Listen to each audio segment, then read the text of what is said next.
Oh, sorry, Jack. Sorry, mate. Rightio. Killarney Vale. 6 Daniel Cartwright. 7 Brendan Lewis. 8 Jaden Banfield. 9 Dane Emity. 10 Ben Simpson. 13 Michael Smith. 14 Aaron Redhead. 17 Kyle Walford. 18 Michael Foster. 19 Scott Reed. 21 Max Mumford. Sean Sinclair 23. Is that all right, mate? Oh, they can't change it. Oh, that's only got to be one, yeah. All right. 25 Daniel Curtis. 26 Calvin Bond. 27 Mick Young. 28 Bryce Singleton. 31 Jared. 2 Tim Oosterhoff. 43 Jordan Carrick. 48 Jack Nancarrow. 60 Brad Edwards. 51 Nathan Chaplin. Nelson Bay. 1 Nathan Beatty. 2 Adam Grinyard. 5 Luke Price. 6 Dylan Stewart. 7 Tim DeVale. 9 Joel Erickson. 10 Aaron Clayton. 12 David Wood. 13 Chris Eddy. 14 Jaden Reimer. 18 Sean Wheatley. 25 Billy Barton. 27 Jeremy Eddy. 29 Ben Gray. 30 Louis Jude. 31 Matt Jude. 32 Tom Wood. 35 Nathan Stewart. 38 Daniel Kendrick. 37 Adam Wilcox. Ready to go in a minute, Jack? We're right to kick off in 1 minute. So you got the playing that where we at with the playing of the start with our sponsors, logos, and all that kind of stuff. G'day, Rabbit and Julie Goodwin here from Star 104.5. We love the Central Coast and we love our local sport, especially Black Diamond AFL. A massive thank you to all of their sponsors. BLK, the major sponsor and official apparel supplier of Black Diamond AFL. BLK, beyond limits known. Belmont 16 Footers Sailing Club, offering the very best in dining, promotions and entertainment. GE Industrial Solutions, delivering safe and reliable electrical equipment and engineering services to our customers for the past 50 years. Wilson Security, Australia's largest and most innovative security provider. Pullman Magenta Shores Resort, an exceptional 5-star resort set on 52 acres on the New South Wales Central Coast. Prime 7, coverage includes 4 games every round on 7 Mate, including Friday and Saturday nights and Sunday afternoon. Star 104.5, the home of Rabbit and Julie Goodwin, playing more music variety. The Entertainment Grounds, one of the Central Coast's premier events locations. Sports Coast Trophy and Embroidery, the leading supplier of trophies and embroidery on the Central Coast. And Subway Morisset. Subway, eat fresh. And remember to tune in to our Brekkie Show 6 till 9 weekdays on Star 104.5.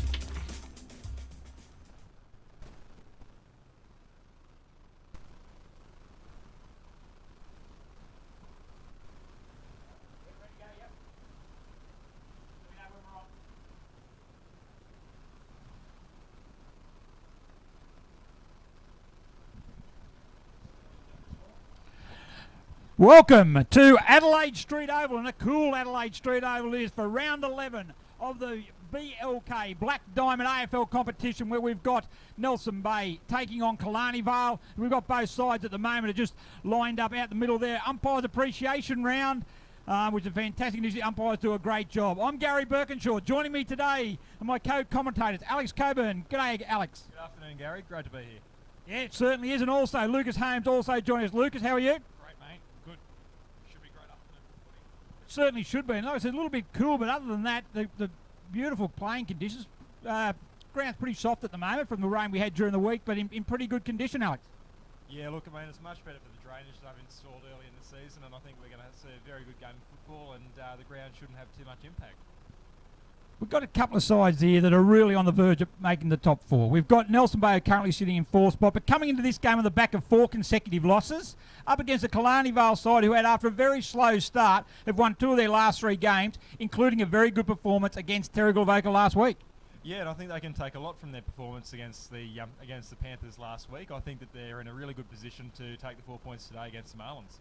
Yeah, I think the inclusion of Scott Reed, their coach, has made a big difference to them. They had a very young side to start the year, but just the inclusion of Reed certainly gives them that bit of experience, a bit of class, and makes the youngsters stand a little bit tall. Although today they will be missing their inspirational midfielder in Josh Mifsud.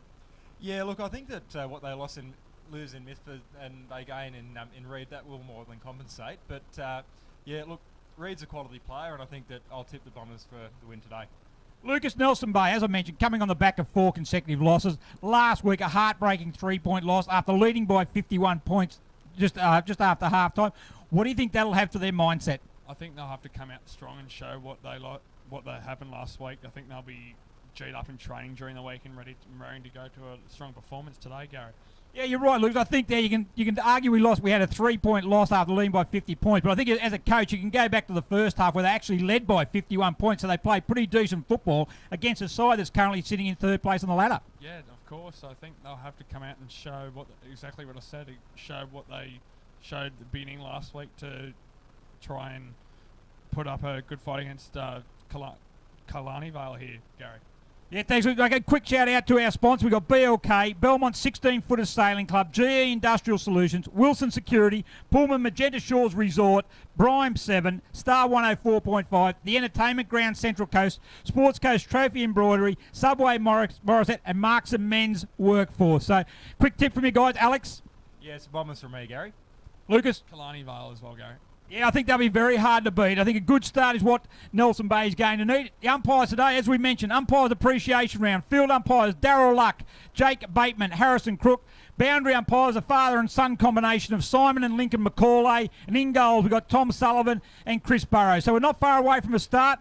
2 other Black Diamond Cup games on today. We've got Newcastle City taking on Terrigal Avoca. And we've also got Cardiff and Warners Bay doing battle up there. So we'll give you those scores and all the other games that have been played today during the course of this coverage. So, see, Alex, I think we probably more over.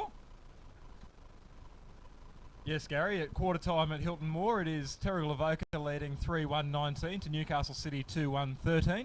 So they're there, and that's going to be a really good early advantage for them. Okay, we're getting ready to start.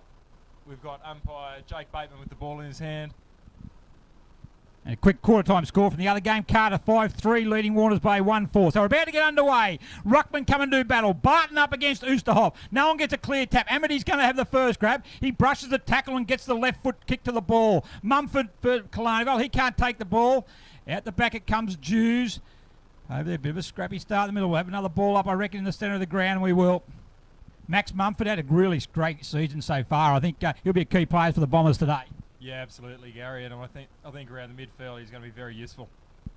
So Ruckman again, good knock that time by Barton. Comes straight down there to Cartwright. He gets a hurry kick there. Ericsson for Nelson Bay is going to lead in the race the ball. Going back there with him was Carrick. However, he forced him into it. Ball picked up by Ericsson. Handball back to Vasey. Vasey on the right boot he goes. Goes down over the head there. Going down is Gringer and also in there with Foster. And the ball close to the boundary line. Out of bounds for a boundary throw in. Just lacking a little bit of depth at the moment, Nelson Bay. We talk about them, so they're going to really need to rely heavily on their key players. Yeah, absolutely. We've got Dylan Stewart in the fullback position, and he really improved in the last couple of weeks. If he can rebound their performance. And Aaron Redhead, so that'll be a very, very good contest. Carrick's going to get it for Killarney. On the centre wing, a left foot kick there, goes in there to David Wood. He's tackled there, but Grinya's going to come up. Great to see him back for Nelson Bay. Brushes 2 tackles, gets on the right boot now, goes to the half forward down there. Tim DeVale moves up playing, look to be playing up forward after playing on the wing in recent weeks. Going to be a ball up inside forward 50. Ground looks in good nick, given the rain. We've had a bit of bare patches down towards the end where Killarney Vale are kicking, which is the right of the screen. But other than that, it looks in pretty good nick. The drainage they did during the off-season, normally after the rain we had during the week, especially the end where Nelson Bay kicking would be a swamp. Yeah, and it shows how useful this drainage has been that they've installed in the off-season, and it makes Adelaide Street that much better of a ground. So tap there, Grinya's going to run on. He's going to have the first shot of ball on the right boot. It snaps it around. How's it look? Just through to the narrow side. So the first score of the day to behind to Nelson Bay. For those who are just joining us and not aware that Nelson Bay are in the blue and gold and the white shorts. The Bombers naturally in the black with the red sash and black shorts. Now kicking to the right of screen. It's going to be Edwards who's going to bring the ball back. Comes to the broadcast side of the ground. Up goes Price. Can't take the mark. He normally would take that. He's very good overhead. And the Bombers are out now. Short pass there. Looking there and finds Mick Young. So Young on centre wing. Just in front of the interchange area. Looks to go back there to Lewis. A lot of Killarney Vale's play goes through their skipper, Brendan Lewis. A very, very good player. Short lead coming there from Simpson. It's honoured by Lewis. And he takes a mark on centre wing. Short kick in there as well. Over there, well timed there. It's going to be Bond. It's Calvin Bond. Haven't made much progress. Maintained possession of the ball there. He now goes into the centre of the ground. Up goes Eddie. That's Jeremy Eddie. Spoiled. There it falls down in the hands. That was Cartwright, but Barton comes Work handball over it goes there now to Jews on the right boot. He has a shot at goal, finds Clayton. He dropped a mark he should have taken. That was on the chest mark. It's 2 against 1 in the goal square there now. Edwards clears it down the road. There. Over going to go looking for Lewis. Lewis with Foster under pressure there from Grenier. He handballs over his head and no advantage for the Bombers. Carrick goes to ground. Just a bit of a scrappy bit of play out there. Amity gets it out. He gets on the left boot to centre wing. Simpson's going to be his target. He's down there with Price. Good one-on-one battle. Simpson handball that. Going to use his pace. Boundary line call that. See, that was a great opportunity down there for the Bombers. Aaron Clayton normally doesn't drop those. Yeah, absolutely. Just I think he probably just took his eye off the ball there, but nevertheless, the Bombers staying well with the run early in the game. Boundary throw-in on centre wing. Who's to have against Barton? Barton takes it, handball back to Eddie. Back it comes to Joel Erickson. Handball further out to Vasey. On the right, but he goes his short kick, doesn't find a teammate there as allows. Mumford's going to come in and picks it up for Killarney Vale. He's immediately tackled. Handball misses Lewis. Grenier goes in there, but Foster's now going to pick it up for Killarney Vale. He goes in short there, but doesn't clear Eddie. Goes to ground under pressure there for Amity. Picked up a good tackle, lay there, tackle on Foster again. We can have another ball up on centre wing. Both sides showing fairly committed early, Lucas. Yeah, very back and forth, filling out Facey, Gary. As we've been playing almost 5 minutes, only been the one shot on goal. And that's a behind to Nelson Bay. Out the back it goes to Vale. He's going to swing it out wide to Grenier with Foster on the right in the boundary line. Goes one way, goes the other there now. Gets on the left boot, goes in the half forward, looking for Jeremy Eddy. He takes a good mark right on 50. Plays on quickly, gets on the left boot. Not the best kick in the world, but it's going to shoot fall all right for Clayton. He's at the Mercurial best. Goes one way, gets on the left boot. Clever bit of play. Gets a short pass in there. And a good mark taken there by Adam Wilcox. Great play by Clayton. Yeah, it's going to put him in a fantastic position to score the day there. That was really good teamwork there, very unselfish, chipping it around the forward 50 and in a great position. So Wilcox, a late inclusion in the side, probably about 35 metres out. Looks pretty good off the boot. That's a great start by Wilcox. Great start by the Nelson Bay Marlins. Yes, first blood to the Marlins there, Gary. Fantastic effort.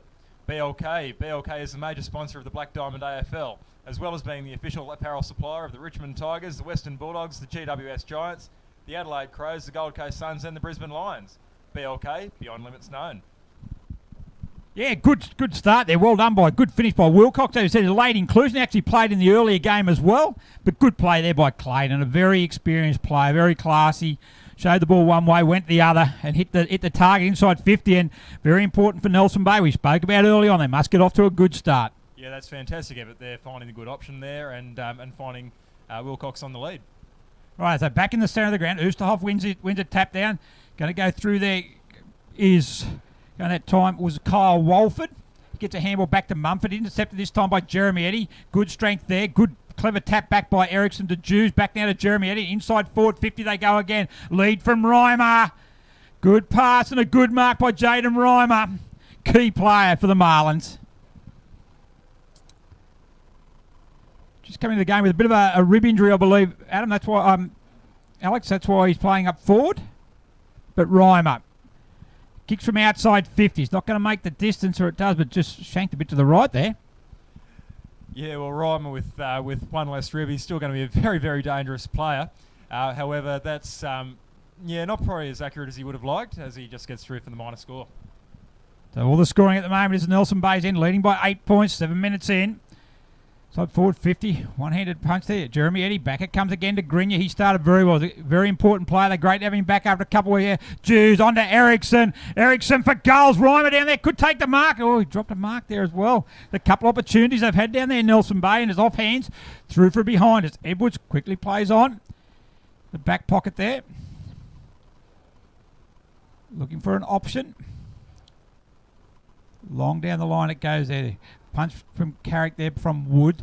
Back it comes to Grenier now for Nelson Bay. Gets around one on the left boot. He goes inside forward 50 again. Should be all there. All is Killarney Vale there. The handball comes back there now. Cartwright. Good short pass there. Finds Chaplin. Chaplin on the half-back flank. Looks to go in short. Young's going to be his target. Wilcox is in there as well. Redhead chips in front there like the good big man does, and he takes the mark. Target's going to come there. Good lead there by Singleton. He's going to take the mark between wing and half forward. Sinclair's a target up forward for him. Down there with McGrath. Sinclair's got the break on him. He should take a mark on his chest, and he does. 40 metres, 35, 40 metres out from goal. Just in front of the commentary box. We've got a good view of this one here. We're right behind it. We'll take a good kick. So Sinclair. Oh, not going to come back. Pushed out the left. Signal goes up. Off hands through from behind. So that was a good build up there, Alex. Yeah, fantastic build up, and he just couldn't quite get the finish he wanted. There was a very tight angle, probably about 30 degrees, so he would have been doing very well to put the icing on the cake there. Yeah, promising sign. That good build up. Price of the target, the king. Oh, good mark there by Luke Price. He's a talented player. Very, very excellent. Good overhead mark. He goes along there. Jeremy Eddy's going to be his target there, and he takes the mark inside the centre square. Ryan will be his next target there. That's Chris Eddy. On the right boot he goes. Ryan there against Edwards. Good strength. Holds his ground. Edwards went to ground. And Jaden Reimer takes his second mark. And he's going to go back and have a shot from goal. 30 metres out, directly in front. Well, you see there, Gary, even if Reimer's got a slight injury in the ribs there, he is fantastic body shape. And he really just pushed his way into it. No need to use the hands, give away a free, and he's got the reward for it. He comes in. 30 metres out from goal. That looks like a much better finish by Reimer that time. First 2 goals of the game to the Nelson Bay Marlins, and a good start for them. Belmont 16-footers Sailing Club. Located on the picturesque Lake Macquarie, Belmont 16s is one of the premier venues in the Hunter region, offering the very best in dining, promotions and entertainment. For all the latest news and promotions, visit 16s.com.au or find us on Facebook, the home of the Black Diamond AFL. Yes, a good feature. When they can get the ball in the hands of their good players, Nelson Bay, they're as good as any team in the competition. But they do lack that depth, Alex. Well, that's right. And I mean, it's unusual to see Jaden Reimer anchored to the forward line, but he's normally one of their prime movers and have it delivered so well to him. He's able to finish the job 9 times out of 10, I'd say. And Price and Eddie's have all been very, very prevalent early. They're going to go forward again. This time to Vale, inside forward 50. It's going to be another ball up. So they're certainly winning the centre clearances at the moment, and that's going to be an important part of this game. Oosterhoff wins this one, though. Goes past Barton, picked up by Reed, the coach. He swings a handball out to Mumford. An awkward-looking handball there is picked up by Reimer. He handballs it over the top to Erickson's not going to reach Erickson though as Reed picks it up again. Has a second handball back to Mumford. Mumford back to Reed. Reed now on the left boot he goes. Look towards half forward. Redhead's going to be his target. Stewart's in front. Goes over the back to Redhead. Handballs it off there to Singleton. Runs inside 50. Has a shot at goal. How's it going to bounce? Hits the post.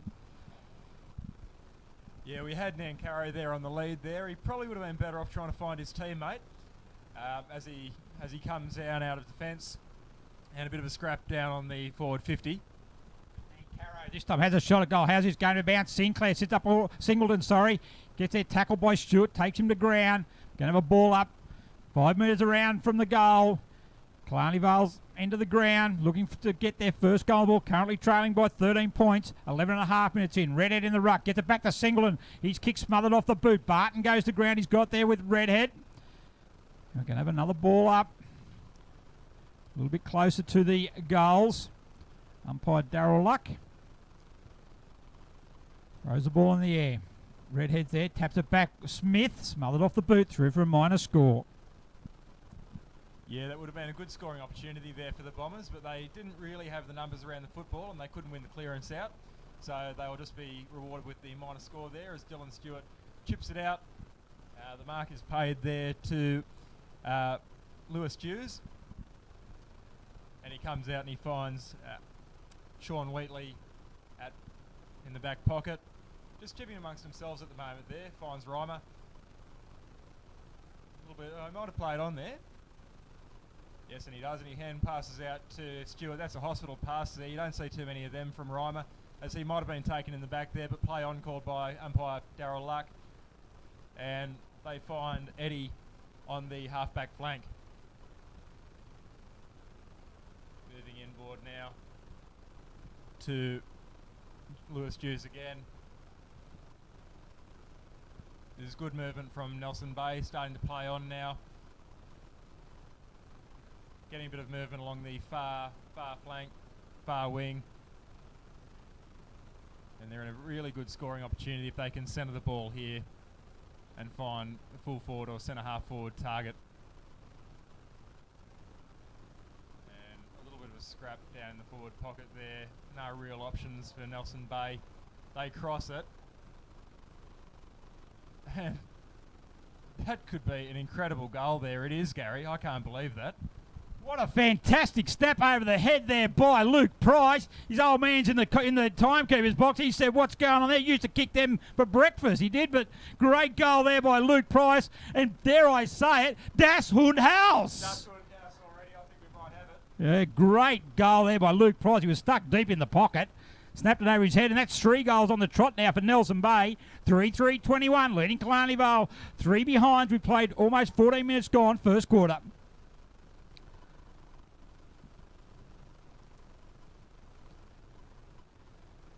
So they're certainly doing all the attacking at the moment. They're looking very good, Nelson Bay. Defensively, they're standing up.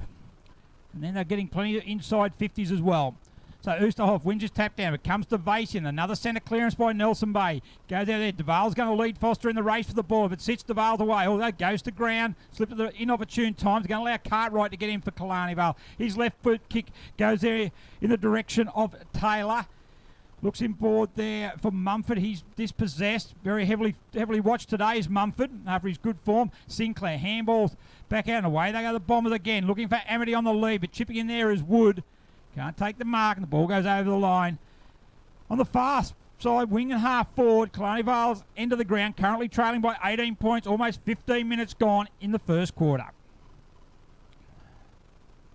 So Lincoln Macaulay, boundary umpire, throws the ball in. Good throw in there. Barton gets a punch there. Looks like I think it's going to just drop short, and Lincoln Macaulay's going to have a chance to have another throw. Yeah, just as far as Killarney Vale not really having many opportunities to score early on, we're seeing Nelson Bay making really good inroads, moving the ball to their own forward line. We're seeing Jared Reimer doing well in the forward line. He's getting out a little bit more at the moment as the ruck is won out by Killarney Vale. It goes to Smith. He can't take the ball. Sinclair's going to come in there. He gets a hurried handball. Mumford picks it up there. He gets a quick handball back to Smith. High tackle there. Not paid. Well, slightly obscured there was umpire luck. Smother kick. Barton taps it back down there. Allows the door open for Jeremy Smith.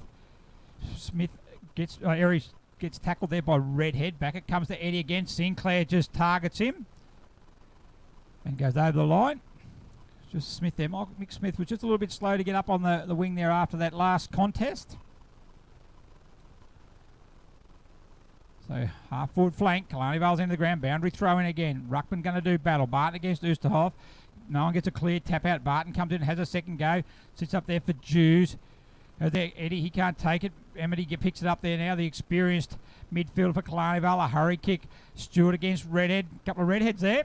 Yeah, Stewart and Redhead there. Couldn't quite win the foot race. A dead heat there. And it'll be a boundary throw in just inside the 50 arc. And Dylan Stewart doing really well to keep Redhead quiet early on in the game. He's got certainly a height advantage as Redhead, the youngster from the Bombers. He'd be, I'll be at least a foot taller, I reckon. Lucky that wind we didn't have during the week. They're probably blowing both over. But back there now to Wood. Handballs out, intercepted by Mumford. On the left boot he goes. This is a dangerous area. High fly no. Reed goes up.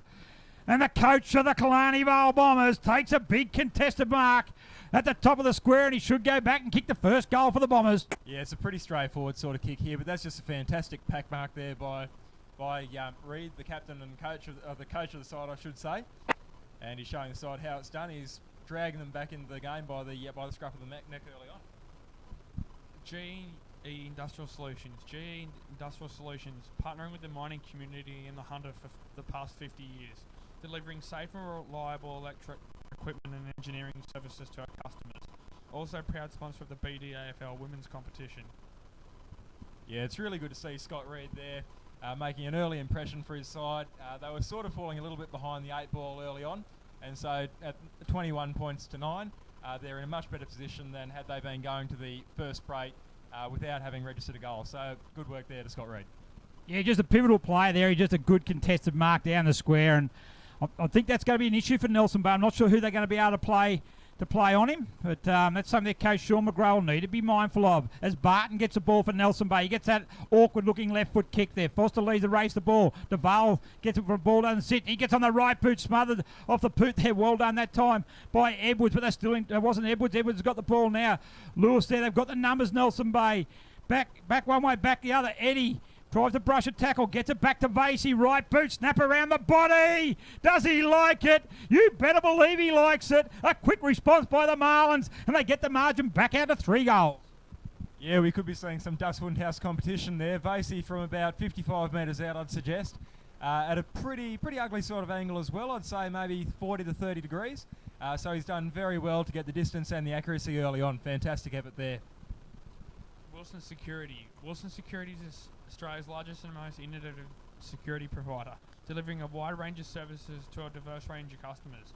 For your security needs, call Wilson Security on 1300 Wilson. Just quickly, Killarney Vale seem to be working their way back into the contest, and Nelson Bay wrestled a bit of the momentum, Gary, just quickly. Yeah, they certainly did. I think it took a while for Killarney Vale to get their first goal, and they'd be disappointed there that they were able to respond straight away, Nelson Bay, and got that margin back out there now to 18 points. And they don't want to get in a situation going goal for goal from them. Once they get a goal, they need to really be able to stem the flow. But just they're scoring a little bit too easy at the moment, Nelson Bay. Just getting that ball through the centre and dominating the clearances. Jeremy Eddy again gets a good tap from Barton. He goes in forward there now, inside forward 50. Picking up there is Cartwright, immediately tackled, however. Banfield's in there also for Killarney Vale. Trying to get in there. They're looking to keep the ball in there, Nelson Bay. But they're just dominating the clearances at the moment, Alex. Yeah, well, that's right, Gary. And as we said before, it's really impossible for Killarney Vale to win this game if they're going blow for blow with Nelson Bay at the moment. The Marlins have got themselves too much of an early lead early on. And so Killarney Vale need to be scoring unanswered goals, and they'd be pretty disappointed to give that one back straight away.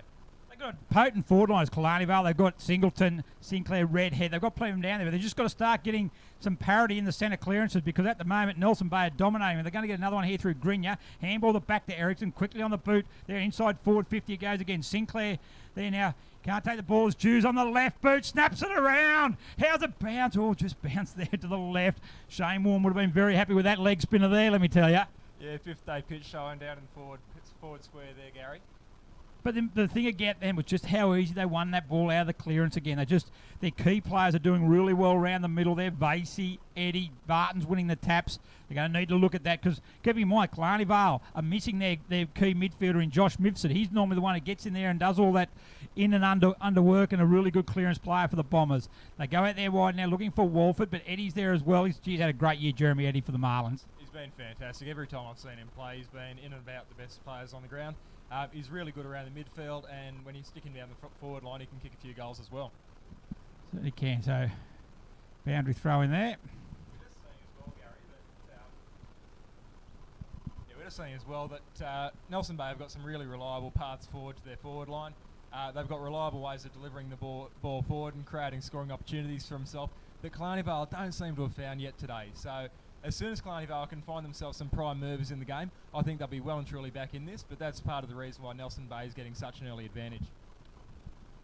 Certainly is on the half-forward line. Reimer picks up handballs to Grinya, goes to ground there.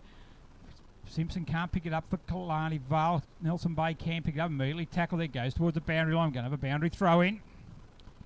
30 metres around from the Nelson Bay goals. 22 minutes gone. Nelson Bay 4-4-28, leading Killarney Vale 1-3-9 in the first quarter here at Adelaide Street Oval, a sun-drenched Adelaide Street Oval. Great pictures brought to you by Bar TV. Rucks there, go up and do battle. Reimer in the ruck, goes down there to, might be Vasey, gets a quick handball. Ericsson's going to pick it up. He goes one way in the pocket there. He goes in hard, Ericsson. Like the way he plays his football, Joel Ericsson. Just only one way, straight forward. Anyone in his road, look out. So another boundary throw in. Still suit Nelson Bay, because as we said, they're winning around the clearances. They'd like to get another goal before quarter time. There's a great tap there by Reimer. Clayton on the left boot. How's it bounce? Oh, I think it's clean bowled everybody. We had Warney's wrongin', or leggy, and now we've got Warney's flipper, and Aaron Clayton kicks a 5th goal for Nelson Bay, and they're certainly right on top of the moment. Yeah, well, that was just a grubber from nowhere. That's almost a freak chance there, a bit of good luck. But nevertheless, Nelson Bay going with even more of an advantage, so they're leading 34 points to 9, and it's going to get really hard from here if Killarney Vale don't start kicking some goals. Mill just a quick score from around the ground, a half-time score at Hiltmore Oval, and Terrigal Avoca 7-2-44, leading the undefeated leaders of the competition. Newcastle City 2-4-16. So the Panthers at the moment, are they going to end the Blues' unbeaten start to the year? As a good knock there by Reed. He's put himself in the ruck to try and stem this clearance issue that they've got at the moment, the Bombers, but it's not going to work as Vasey puts a floater up there towards half forward. DeVale's doing a good job at half forward against Banfield. It sits for Clayton. He shows the ball one way. That's very familiar with Aaron Clayton. There's a mark taken, intercept mark by Brendan Lewis. There's Max Mumford, a little bit slow to get to his feet from that last centre clearance. As Lewis goes towards the centre wing. Redhead makes the lead. Oh, Reimer should have held in there. I think he might have got the old leave it call there, and he did. So Redhead takes a mark. Goes in short there. Good kick finds Kyle Walford on the half-forward flank. Plays on quickly. He's got Edwards who's run from fullback. He goes up there. Eddie. Great mark, Jeremy Eddie. And then plays on there. Gee, that's very brave play by Eddie. Kicks it up high to Vale, up against Banfield. Up they go. Banfield can't hit one grab and then gets spoiled. Kicked off the ground by Jews. He gets past Mumford. This is the Louis Jews. Can't get there. Mumford, well played, recovered from that knock. Kicked again down the line. Who's going to come out and meet it? It's going to be a free kick paid down the ground. A bit unlucky. I thought Ben Grace. I thought that was in the motion, but anyway, Kyle Walford's got the down ground free kick. Between wing and half forward. He goes there. Target's going to be Singleton. Up he goes. Good spoil from behind by Price. Like a good ruckman there. Goes back, plays the man. The kick behind play. And a good fist there. Sees the ball out of bounds. 40 metres around from the Killarney Vale goals. Currently trailing by 25 points. We played almost 25 minutes in the first quarter. So the ball's thrown back into play. Barton against Reed. Young's down the ground. Grace is there also with Wolford. Puts Wolford off the ball. Barton goes in looking for a second go. Wood. Handball's too slick there for Chris Eddy. Does allow Simpson in. It does. Jaden Ryan a bit slippery in that part of the ground. We're going to have a ball up. Probably the only part of the ground. A little bit muddy through that corridor there at that end of the ground, Alex. Yeah, look, it's not too bad. They can certainly make the most of that. We're just not seeing, I think, enough intensity of the ball there from Killarney Vale. They had a good opportunity to win out of possession and maybe create a scoring opportunity, and they were a little bit reluctant for it, I think. Goes there, kick coming in from Mumford. I think he had a little bit more time than that, so the pressure's being applied this time. However, they're going there over the ball there is Single. He can't pick it up. Going there is Reimer. Also in there is Bond for Killarney Vale. No one can get a clean possession, and umpire Darryl Luck says, I'll have the ball up. 25 metres out from the Killarney Vale goal. Could certainly do with the goal before quarter time. Barton uncontested in the ruck. Mumford can't pick it up there. Wasn't Mumford, sorry, that was Bond. Can have and repeat that. Good in and under work by Nathan Vasey.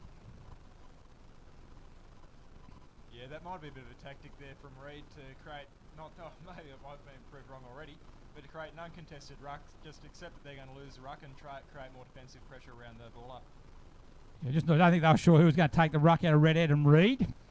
Reed's in the ruck this time. Barton comes in there. Good run. Gets a fist. Over the top it comes to Ericsson.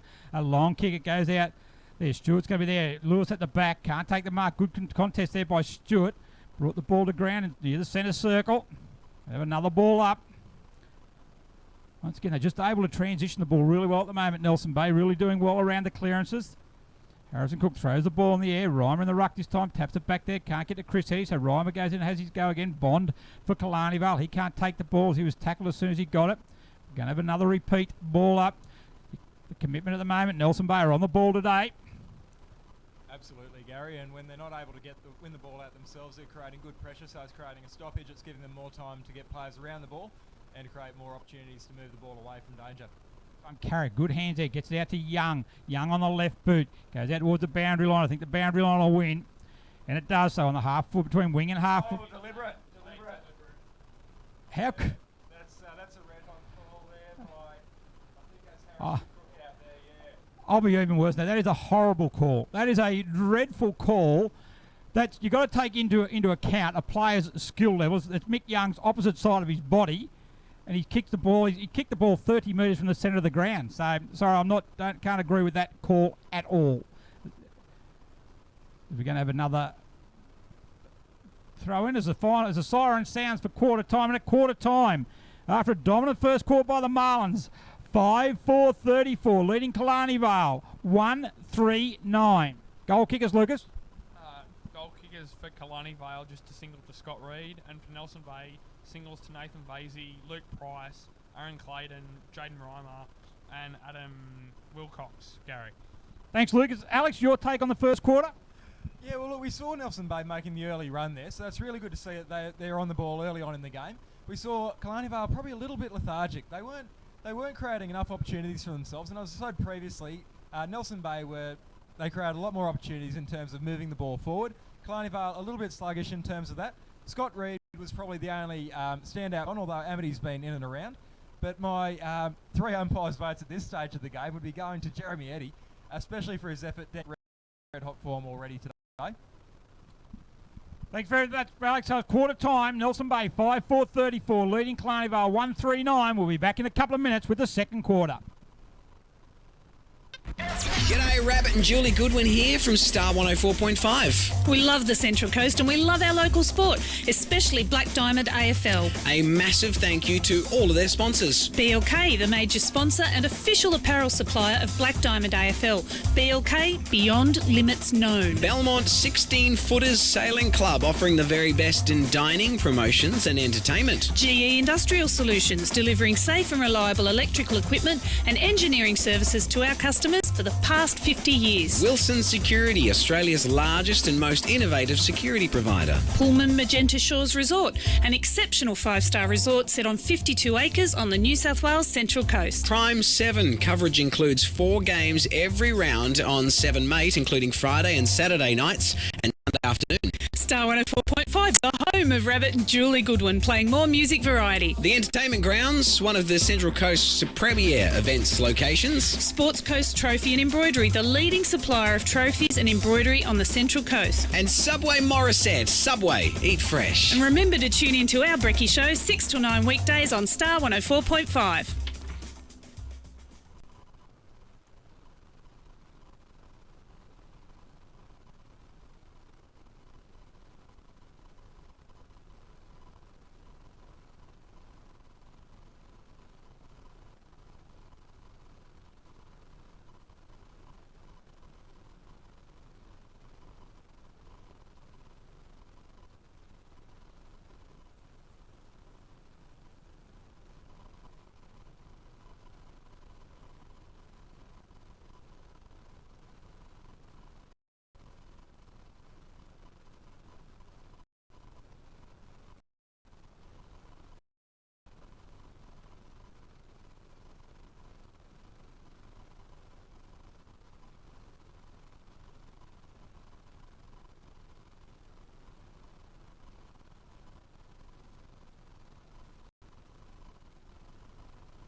Okay, we're just about to be underway again. The Marlins are leading 5-4-34 to the Bombers 1-3-9, so they've got a handy lead early on.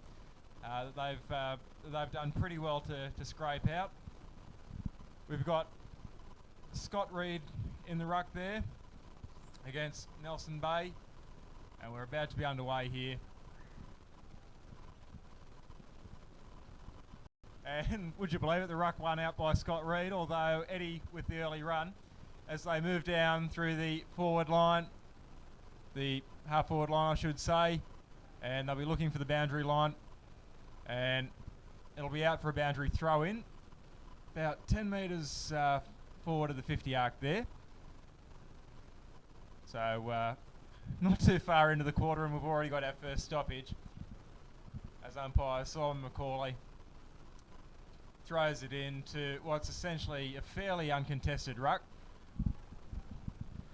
Killarney Vale get the ball in the centre of the ground. Good ball from Grace there on Young. Young gets the ball back there. Handball's too slick there for Walford as Eddie gets there, but only as far back as the skipper for the Bombers in Brendan Lewis. He gets a right boot, goes out wide. It should sit there nicely for Simpson. Coming out well is Stewart. That's a good attack by the Marlins defender. He gets the ball infield, looking for Vasey. Picks it up in the half volley. Brushes the tackle of Carrick. Gets a hurried right foot kick going there to Vale. Leading up the ground. Handball back infield to Ericsson. On the right boot he goes. Jeremy Eddie goes out. Clayton comes in and meets the ball. Nearly run into each other. Through the legs of Clayton. Fist off the ground by Eddie. Coming through there is Jews. It sits for Grenier. Handballs it out to Vale. Vale lines up for goals. What a start by the Marlins in the second quarter. Great build-up. Great goal. Tim Vale.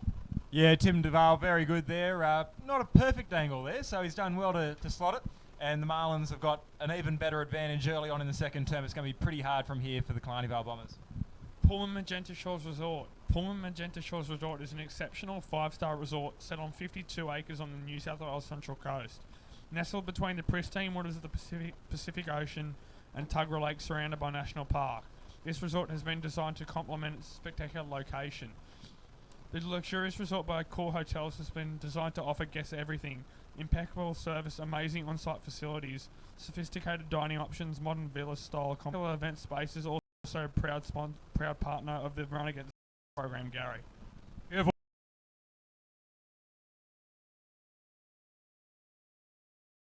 Going to go back now, 25 minutes directly in front, looking to... He puts that one through for Prime 5 and 3. Coverage includes Friday and Saturday night and Sunday. You're right there, Lucas. It was just made by the Bombers. But he goes out the flank. Going out there hard to meet, that was Nankara. Also there is David Wood for Nelson Bay, and the ball goes over the line for a boundary throw-in. Quick scores from around the ground. Half-time scores of the other game. Of course, this game was a late start at Hilton Moore. Terrigal Avoca 7-2-44, leading Newcastle City 2-3-15. And Cardiff 6-6-42, leading Warners Bay 5-6-36. Warners Bay kicked the last 3 goals of that quarter to get themselves within a goal. A good game there at number 1 Sports Ground. A good game we've got here too at Adelaide Street Oval as the Bombers try and get themselves back in the game. It's Nelson Bay leading by 25 points early in the second quarter as the Marlins go forward. Jeremy Eddie goes up, takes a mark in front of Amity. Been very good as Jeremy Eddie, as Alex mentioned earlier on. On the wing, he goes towards centre half forward. Going back there, Wilcox, who kicked the goal in, goes past everybody there. So Edwards gets it under pressure from Price. He swings the ball around there. Good play. Finds Simpson. Handball quickly to Lewis. On the right boot, he goes there. Young takes a strong mark. This is better play by the Bombers. As Young certainly made to earn that there by the coach of Nelson Bay, Sean McGrath. So Young on the right boot, goes inside forward 50. Over the head of Grenier. Singleton dropped the mark he should have taken. Barton picks it up, tries to get a hurried handball. Back to Simpson again. He gets a hurried kick there. Doesn't sit right there for Ericsson. Overrunning the ball down there. It was a kick from Sinclair off the ground. Overrunning that ball there. Was the defender there, might have been Young. Yeah, Singleton will be pretty disappointed with his effort there. Took his eyes off the ball. He should have held that one. That would have created a very likely scoring opportunity for the Bombers, and a much needed one as well, Gary. Just now is Killarney Vale. As Stewart looks to out, wide he goes. It's all right. Yep. Yep. So free kick. Yep. That's good. Plenty of leads for Killarney Vale. 2-5-17. They try quarter. So it's Stewart again.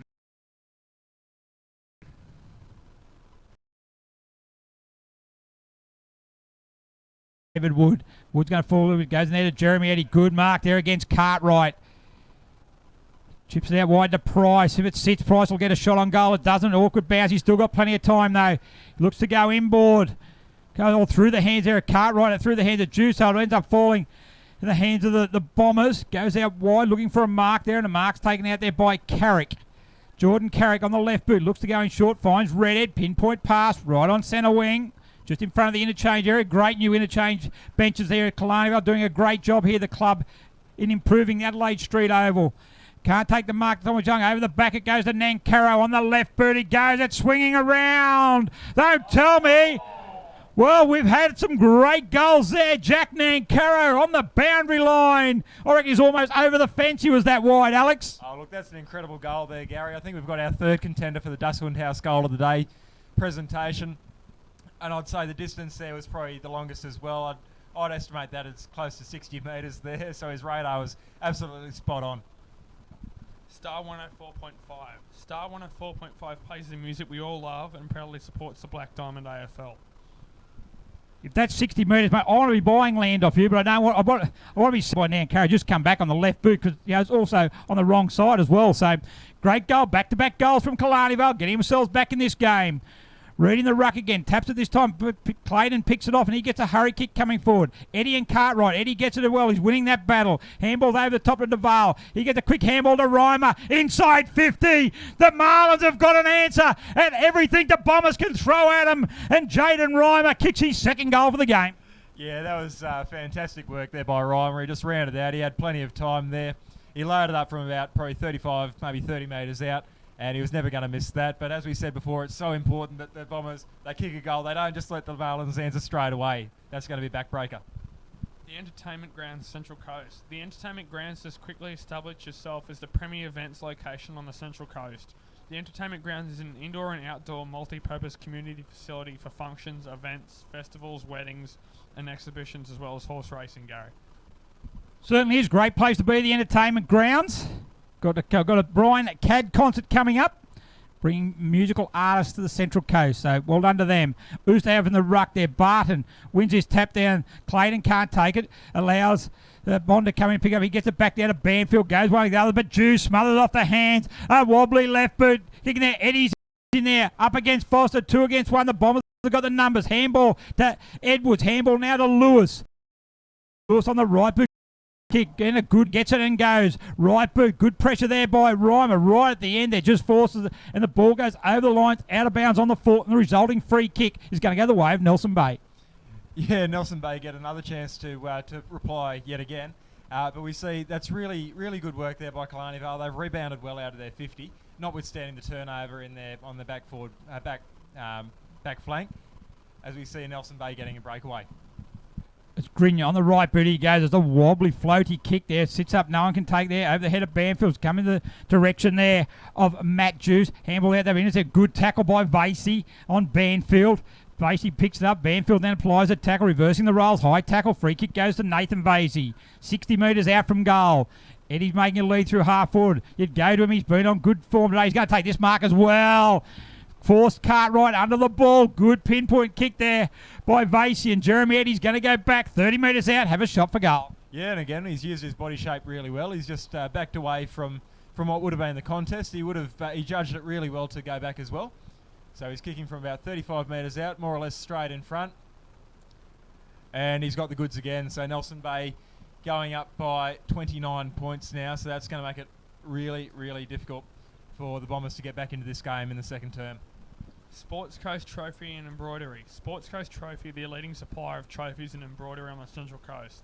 They are also proud supporters of the BDAFL. And Jeremy Eddie's probably been the best player on the ground, do you think, gents? He's been right up there. Oh, certainly has been. He's done really good job. When he was on the ball in the first quarter, now he's playing across half forward, and then that just read the ball a bit better.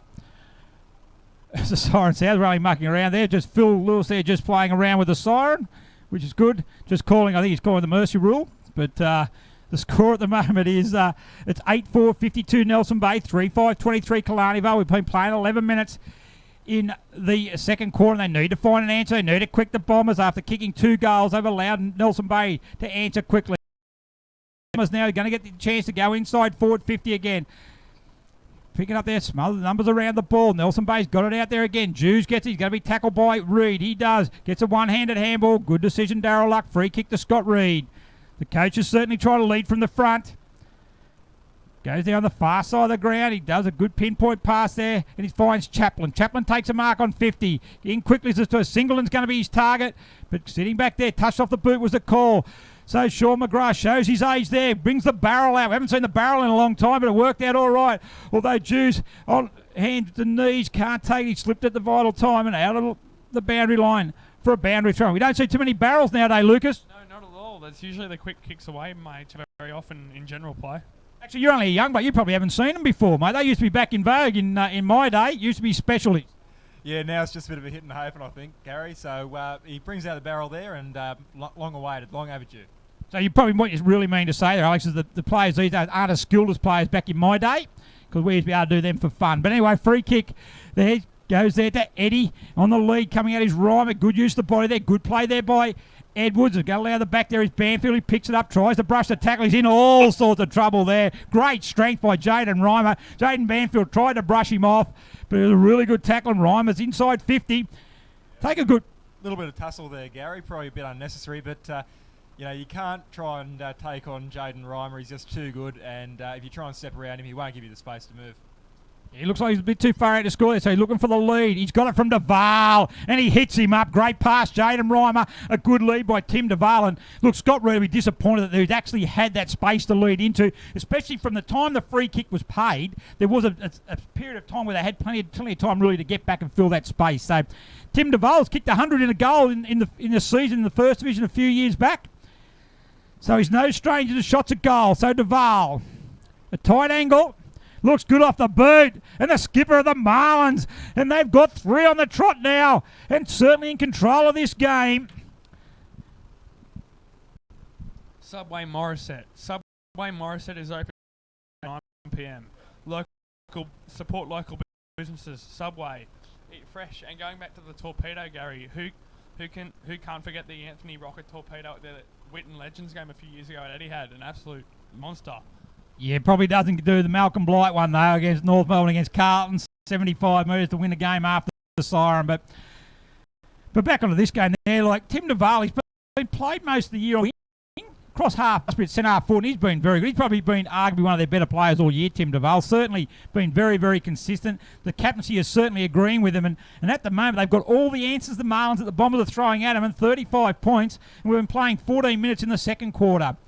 Who's having the ruck? Over the head. It's going to come down there to Eddie. On the kick goes to Clayton. Everything's falling their way. That was a wobbly kick out of the centre. And Clayton had a couple of metres on his opponent. Takes the mark. And he's going to go back and have a shot at goal. No, he goes in short. Grenier makes a lead. And the veteran for Nelson Bay is going to go back. Too loose for the Bombers at the moment. Isn't that just basic, Gary? Playing in front of your opponent? It was. The only trouble was it did go over his head, so he was in front. So Grenier, a wobbly-looking kick of the ball. Gee, they've had some wobbly-looking kicks today. Yeah, they have, but I mean, nevertheless, they're so far ahead that I don't think they're going to be too stressed about that one. But what's really concerning me from the Bombers is that they're not tagging up enough in their defensive 50. So they're giving Nelson Bay too many undefended targets up front. It's giving them too many forward opportunities. And Nelson Bay just being able to deliver it through their midfield, right to their tall timber down the front, and creating easy opportunities to score. Keeping in mind, though, it's 36 points of margin. Last week against Carter, the Marlins led by 51 and got run down as a free kick paid there to Grenier. No contact there, so lead from Reimer. He's got Jeremy Eddie. He's running towards the square. Sits it up there. Price could be the sit here. Price goes up. Can't take the mark. Down the ground. Picked up by Eddie. Goes one way. Goes another handball back to Clay.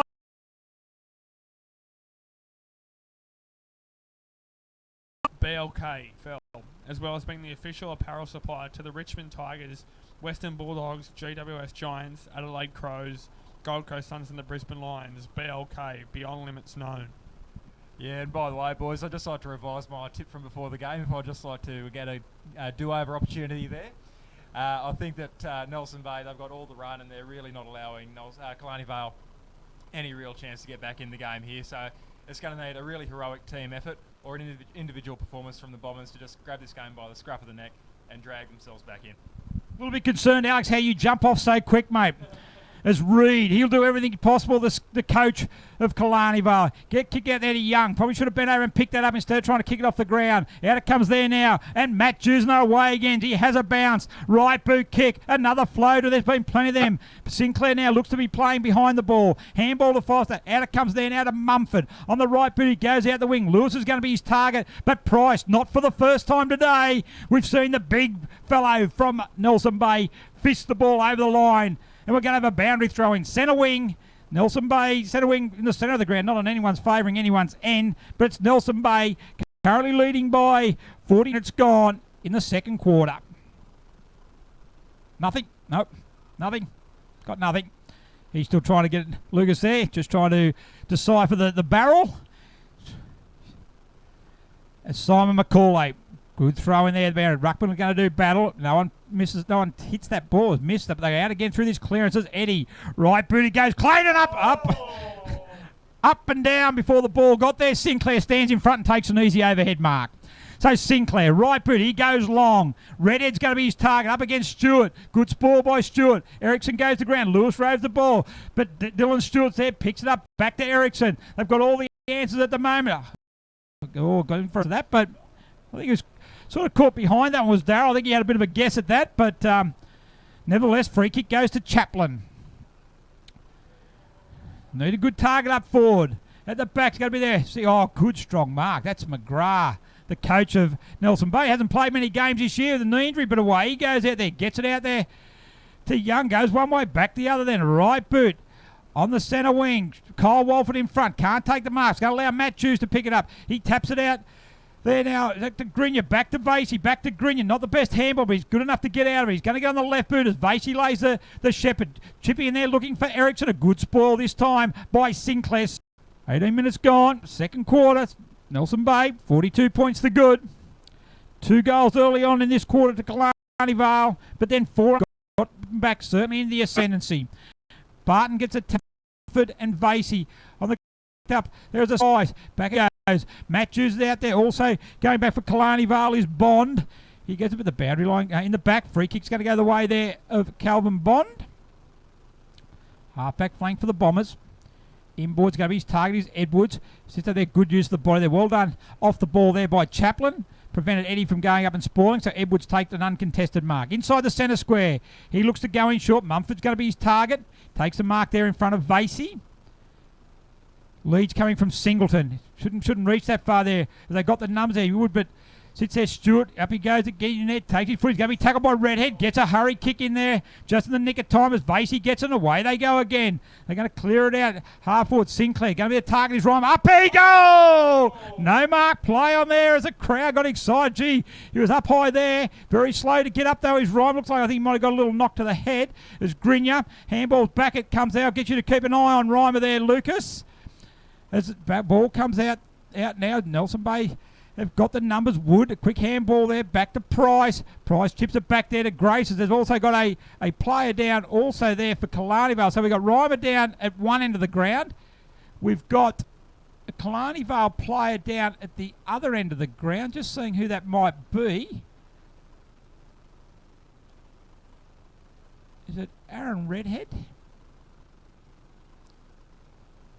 I think it might be Redhead. I think it might have been when he went to chase Dylan Stewart. I think he might have got... it is Redhead. I think he went to tackle Stewart just as he got that kick away. So that's Aaron Redhead in one place. We've got Jaden Reimer down on the half-forward flank, which is equally of a concern from a Nelson Bay perspective. I think he got a knock to the head when he come down. I think when he was on the ground, I think as the players come in there, I think he might have copped a stray knee.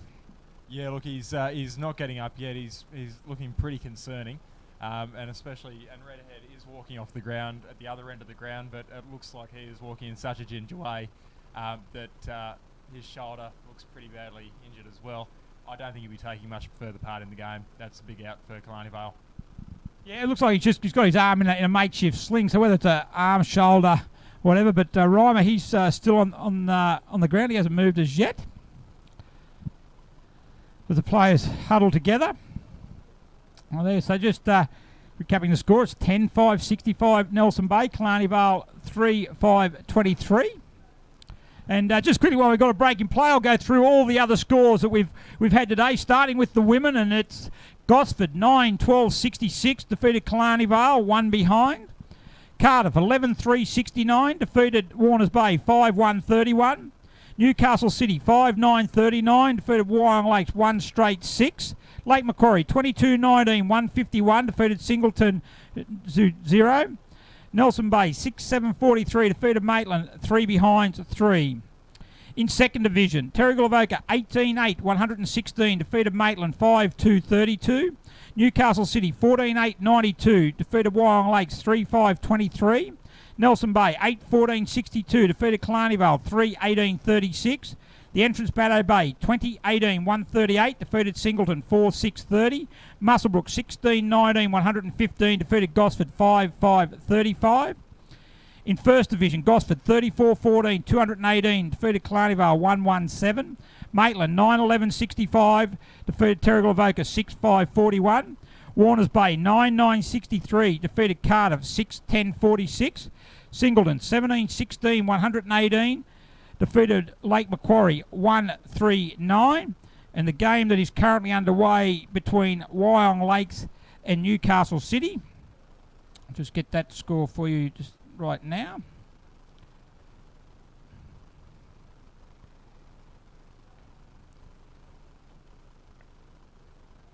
As we are into the final quarter, and it's Newcastle City 8-11-59 leading Wyong Lakes 6-9-45. So they were trailing by 15 points at halftime, Newcastle City, but Wyong Lakes, but they've certainly responded well after halftime.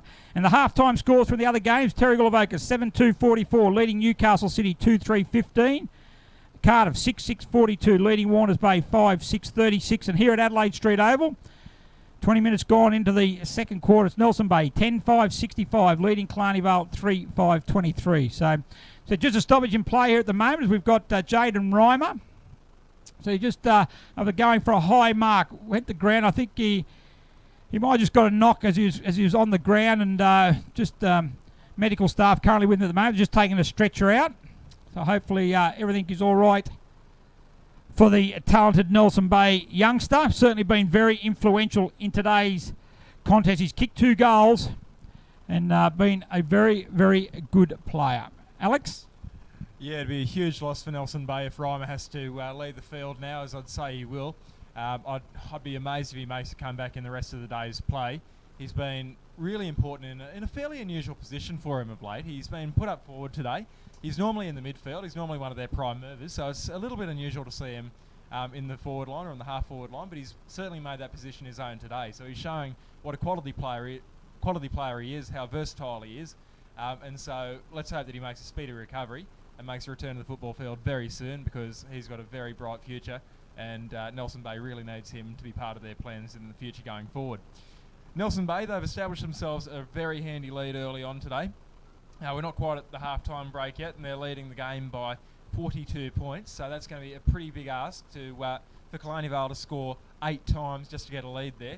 And they've come out with all the run today. Killarney Vale have really had very little to respond with, and so it's going to be very difficult, with or without Reimer, for the Bombers to get back in the game, and especially, might I add, without Aaron Redhead playing the game, as he looks like he's been retired from the match so far.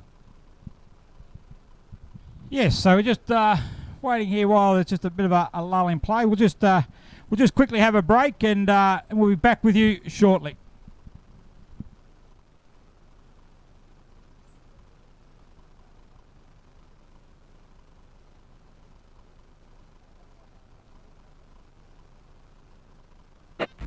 G'day, Rabbit and Julie Goodwin here from Star 104.5. We love the Central Coast and we love our local sport, especially Black Diamond AFL. A massive thank you to all of their sponsors. BLK, the major sponsor and official apparel supplier of Black Diamond AFL. BLK, beyond limits known. Belmont 16-Footers Sailing Club, offering the very best in dining, promotions and entertainment. GE Industrial Solutions, delivering safe and reliable electrical equipment and engineering services to our customers for the past 50 years. years. Wilson Security, Australia's largest and most innovative security provider. Pullman Magenta Shores Resort, an exceptional 5-star resort set on 52 acres on the New South Wales Central Coast. Prime 7 coverage includes 4 games every round on 7 Mate, including Friday and Saturday nights and Sunday afternoon. Star 104.5, the home of Rabbit and Julie Goodwin, playing more music variety. The Entertainment Grounds, one of the Central Coast's premier events locations. Sports Coast Trophy and Embroidery, the leading supplier of trophies and embroidery on the Central Coast. And Subway Morisset. Subway, eat fresh. And remember to tune in to our Brekkie Show 6 till 9 weekdays on Star 104.5.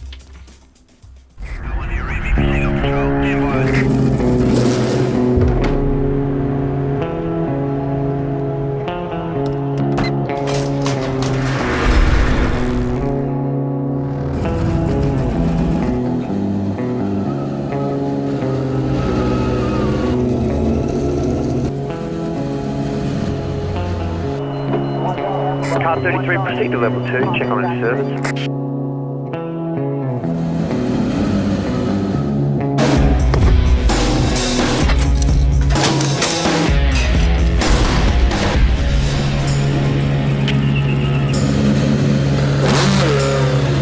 Command, this is car 33, I'm going on my break.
G'day, Rabbit and Julie Goodwin here from Star 104.5. We love the Central Coast and we love our local sport, especially Black Diamond AFL. A massive thank you to all of their sponsors. BLK, the major sponsor and official apparel supplier of Black Diamond AFL.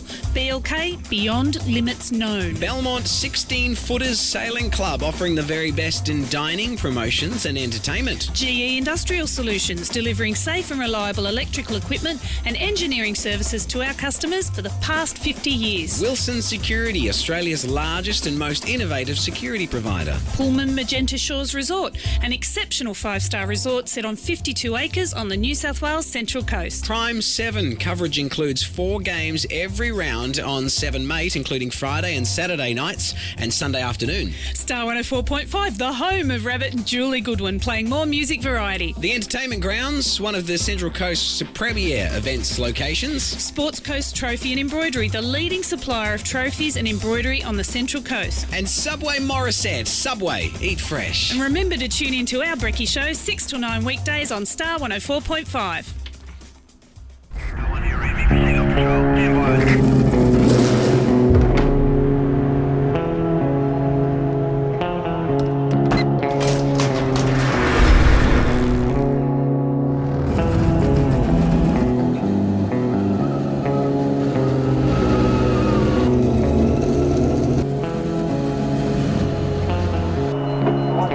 Car 33, proceed to level 2, check on its service.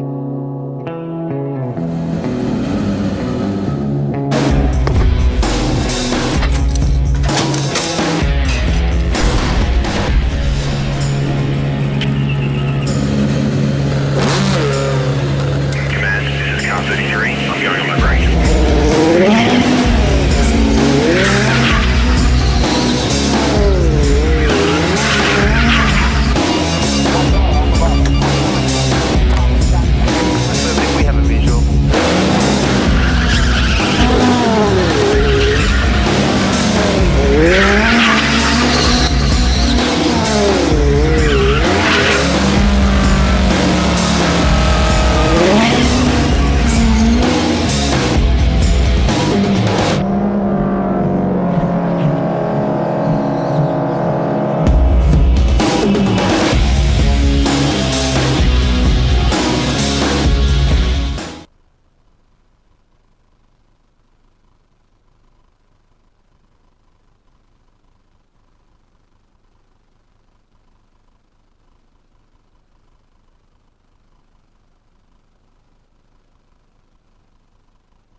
Rabbit and Julie Goodwin here from Star 104.5. We love the Central Coast and we love our local sport, especially Black Diamond AFL. A massive thank you to all of their sponsors. BLK, the major sponsor and official apparel supplier of Black Diamond AFL.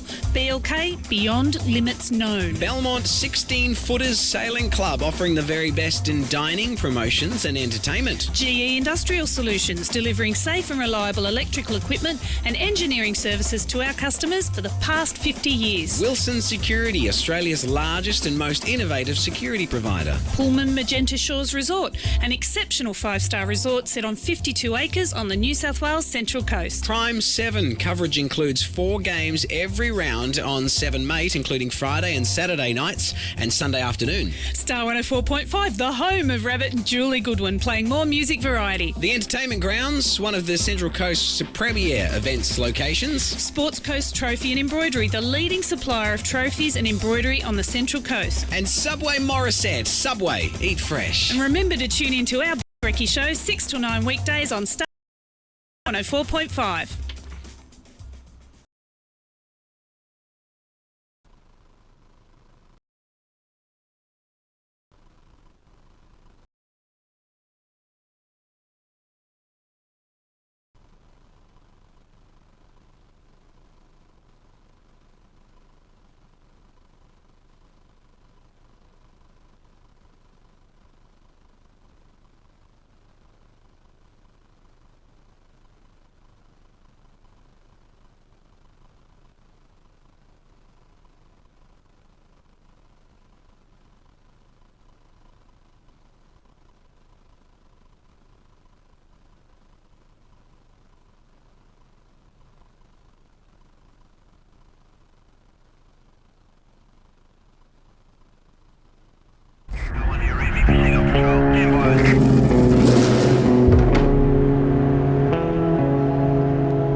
Car 33, proceed to level 2, check on its service.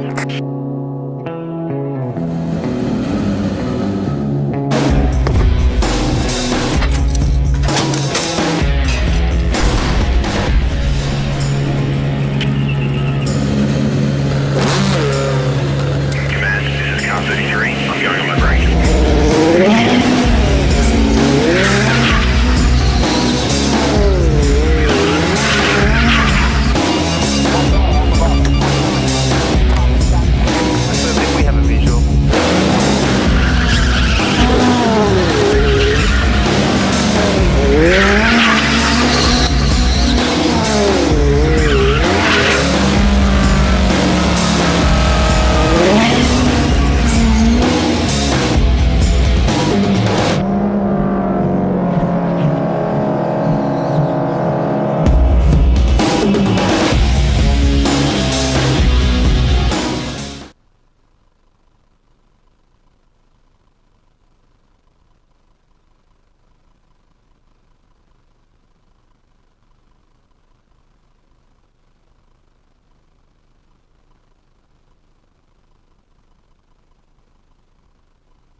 Good afternoon and welcome back to Adelaide Street Oval. We've just had the half-time break. We've had to alter the second quarter there because of the injury to Jaden Reimer. Gary, you've been on the ground. Can you tell us anything about Jaden? Yeah, thanks very much, Alex. I was just out there and, look, the ambulance was called and, look, hopefully it's all pretty good. It was just precautionary. Purely, he's in good spirits, Jaden. Just a bit of feeling just with that from a neck injury. A little bit of tingling, but other than that, he's all pretty much precautionary. So we wish him all the best. Also, thanks to both sides. We just had a break in play, but it's half time. We're back to the second half. Nelson Bay 10-5-65, leading Killarney Vale 3-5-23.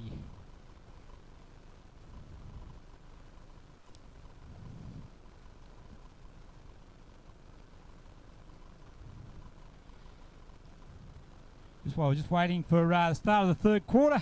Update on the score at Hilton Moore Oval, three-quarter time. Terrigal 8-3-51, Newcastle City 5-7-37, 14 points. So we're back here now at Adelaide Street Oval. Third quarter about to get underway. Barton in the ruck against Sinclair. Sinclair wins his tap. Amity picks it up, the veteran from Killarney Vale. Kicks into the back of Grinya.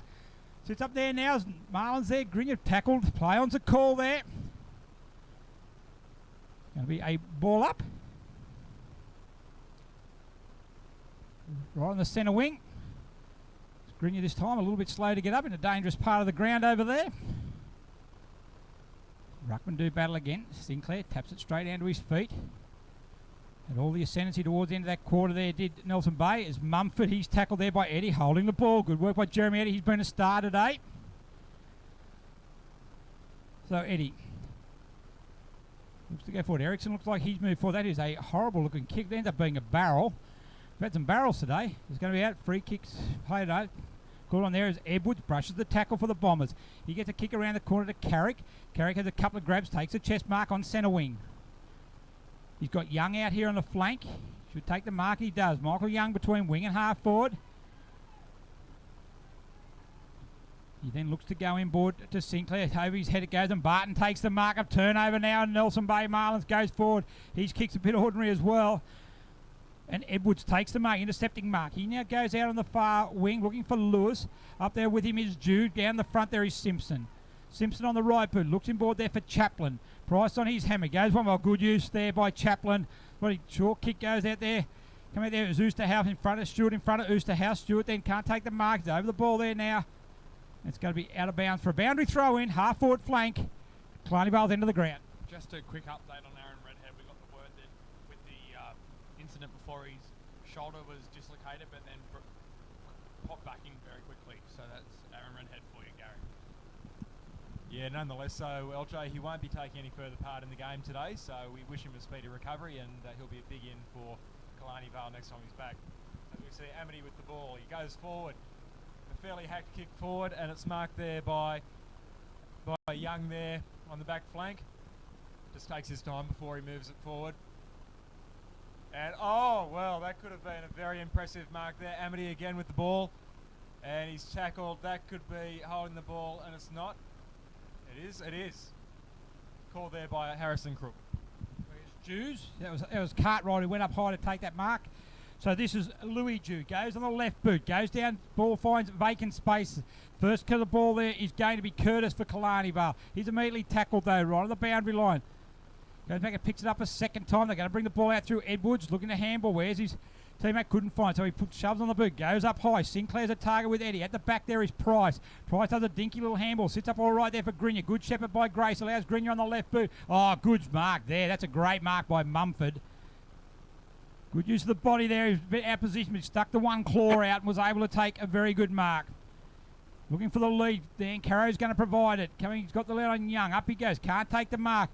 Nelson Bay got the numbers down on the ground. That is Jews. He taps it back there. Barton picks it up. He's tackled there. Wood comes in to give him a hand. Simpson's fighting a battle there. Smith comes in for Killarney Vale. Handball's too strong, however, for Amity, but it's going to sit all right there now as Walford. He gets a handball wide of Amity. He goes to ground. High tackle there. Free kick's going to go to Dane Amity. Still 42 points of margin at the moment in front of Nelson Bay. 3 minutes into the third quarter. So Amity on the left boot he goes. Target there is Edwards. Can't take the mark. Clayton in front of the pack there. Well done there by Chris Eddy. And away he goes on the right boot. Looks to chip over too far there for Vasey. Skill level's not at its highest at this very point in time. Amity takes the mark on the half-back flank for Killarney Vale. The lights are on here at Adelaide Street Oval. Good lead, good pass, fine. Singleton. Left boot Singleton goes towards the half-forward flank. Sinclair's going to be his target. They've got the flies there. Barton takes the ball. Handballs it off to Eddie. He gets a little underground handball looking for Wood. He's under pressure from two Killarney Vale players. One of them, Sinclair, he picks it up. Goes around there, but he's tackled there by Price. The ball goes over the line. Boundary throw in. Half-forward flank. Killarney Vale's end of the ground. Just in regards with the school levels, Garrett, it's just like the game started again. We've had such a long layoff with the injuries to Redhead and Rimo. It's like just starting the game again. We're also seeing Dane Amity just leaving the field now. He's been really productive in this third quarter so far. He was in and around it in the first half, but unfortunately he wasn't able to get too much of the ball. He's been moving a little bit ginger, but he's definitely been chasing the ball hard, so let's hope that he makes a big impact for the rest of the game. As Brendan Lewis is tackled there on about the centre-half forward situation, we'll have a ball up. With Dane Amity, he's about 45 years of age, so they've got to come off and have a spell every now and again, but certainly been a great serve. He's got his hands on his knees down there. He's a Black Diamond Life member. Will be inducted there at our presentation night as it comes out there. Jews on the left boot, looking for Ericsson. Over his head it goes, and Edwards, who reads the ball really well, zones off his player, plays on quickly, goes there looking at their marks. Going to be taken by Taylor, Jared Taylor on the half-back flank. We haven't had a score in the third quarter. We've been going 5 minutes.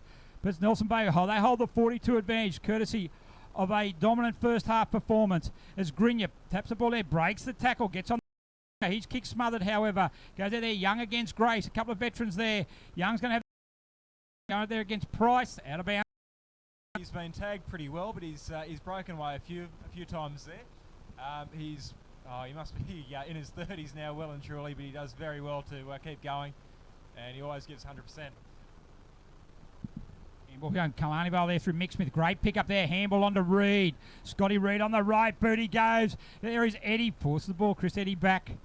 Quite interesting. I was talking to Scott Reed in the break, and he's actually got, he had stress fracture in his feet beginning. He's now got a stress fracture in his right ankle. So his stress fracture in his feet went on his left. So he's in a fair bit of pain at the moment, but he's still doing a good job for his side. So Matty Jews, centre half back, goes out wide there to Clayton. He's got plenty of space in front of him. Has one bounce. Looks for a teammate up ahead. Handballs over the top to Vasey. Vasey there get run straight into Walford. Gets a handball away. Good tackle by Walford there. It's Simpson. They certainly probably didn't make the most of that Nelson Bay, that's for sure, as Wood gets it. Good pressure from the Bombers at the moment. Wood goes back and has a second go. Gets a handball out. Back to Lewis. A sweeping handball out to Walford. On the left boot he goes. Lead coming there from Oosterhoff. Clayton's there. He punches it over the back to Stewart. He goes one way. Gets it past Reed. Handballs back to Clayton. Clayton goes one way. He's tackled by Reed. Handballs it over the top into a dangerous area. He goes back in and tries to win the ball the second time to Clayton. Going there also is Barton. Picked up by Jews. He gets it on the boot. That's what the Marlins needed. Ericsson's a target down forward. He's there, got a punch coming from Edwards. Ericsson leads ball, but Edwards goes in over. He overruns the ball. Vale then allows to come into that. But the ball's in dispute there. Handball out the back to Jews. Going there hard this time. Well done by Ericsson. As we mentioned before, he gets a handball out. Call play on there now. As a clearing kick out there, Clayton should take the mark. On his chest on centre wing for Nelson Bay. Left boot he goes. Out wide the tuck. Coming out is Eddie. He'll fly high. Barton's at the front. Can't take it. Duval's at the front. Can't take it. Grinya. Left boot. Snaps towards goal to the square. High fly and needed. Ericsson. Get it off the ground. No, he can't. Through for a behind. Yeah, we saw Grenier there just breaking away from the pack there. That was a fantastic effort. Tried to make a little bit of time and space for himself. Couldn't quite finish the job there. Not quite the distance. But we're seeing in this third term now, they call it the Premiership quarter, and Killarney Vale are lifting so much on their first half effort. This is fantastic to see, and this game has just gone up 1 or 2 notches, and we're seeing so much more competition in the game, and that's going to make it very exciting in the final 2 terms. So they bring the ball out now through Walford. Sinclair's going to be his target. Price is up there for Nelson Bay. Singleton picks it up. Goes around, want to get onto his left boot. He's tackled there, so a handball to Taylor. He can't handle the ball now as Barton gets on his left boot into a dangerous area. But as it stands this quarter, Edwards has marked absolutely every forward foray that Nelson Bay have made. And he takes the mark. Kicks it out wide. Price is a target there with Mumford. Price punches the ball from behind. Onto the boot there of that time was Bond. But Vasey's able to get it back to McGrath. He's looking for a target. He goes up forward looking for Vale. Misses the target, however. There's been a lot of that this quarter. Can they get the breakthrough here? They can. Killarney handball over the top. If Lewis gets it, he could run away with it. The shifting surface, though, brings him down. He's tackled by Price. And there's going to be a ball up inside the centre circle. It's just a shifting surface at the moment. Yeah, that's right. And he just sort of lost his footing there, but I thought he might have just managed to score himself a push in the back free kick there, but not the case, as the ball is won out in the ruck there to Nelson Bay's advantage. But the half-back line stood firm today for Killarney. And this time as Banfield runs, he runs into Vasey. A good hip and shoulder there. Both well done to both players.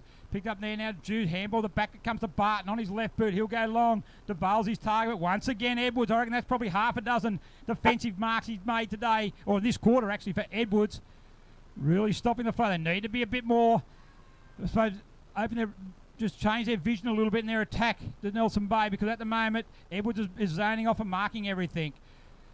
Chaplin handball down to Walford. He's going to need support there. The support come there to Smith. The right boot he goes. Reed's a target. Now there with Young. Good spoil there. Good one-on-one contest. Young keeps his ground. Reed there also. If he gets up, he gets away. Well done by the coach. Right boot he goes into it. Good spoil needed there by Stewart. Ustav picks it up. Tackle there. Ball goes out of bounds. Great play by Scott Reed here on the flank. Yeah, what a great passage of play there by Killarney Vale. Scott Reed just trying to make an opportunity for himself out of nothing. He dragged it back in. He lost it. He got back on his feet and he tried to step around. Unfortunately, it couldn't turn into a scoring opportunity here, but Killarney Vale, they've got a good opportunity to get on the board again. Moment. Full.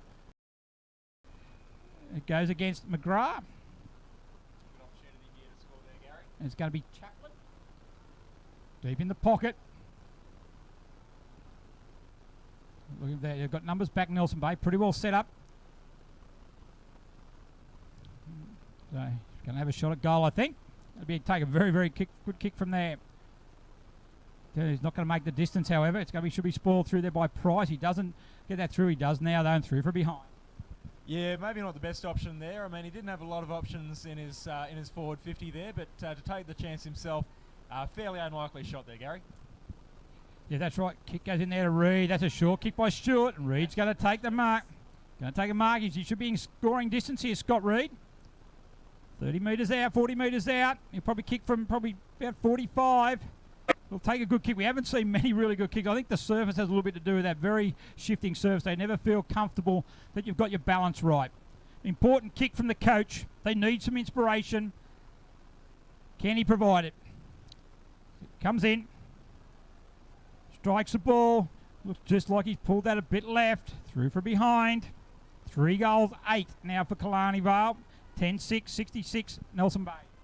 Yeah, Killarney Vale can't afford to be too wasteful at the moment. They're not going to have a lot more opportunities to score, so they've got to take ones like that.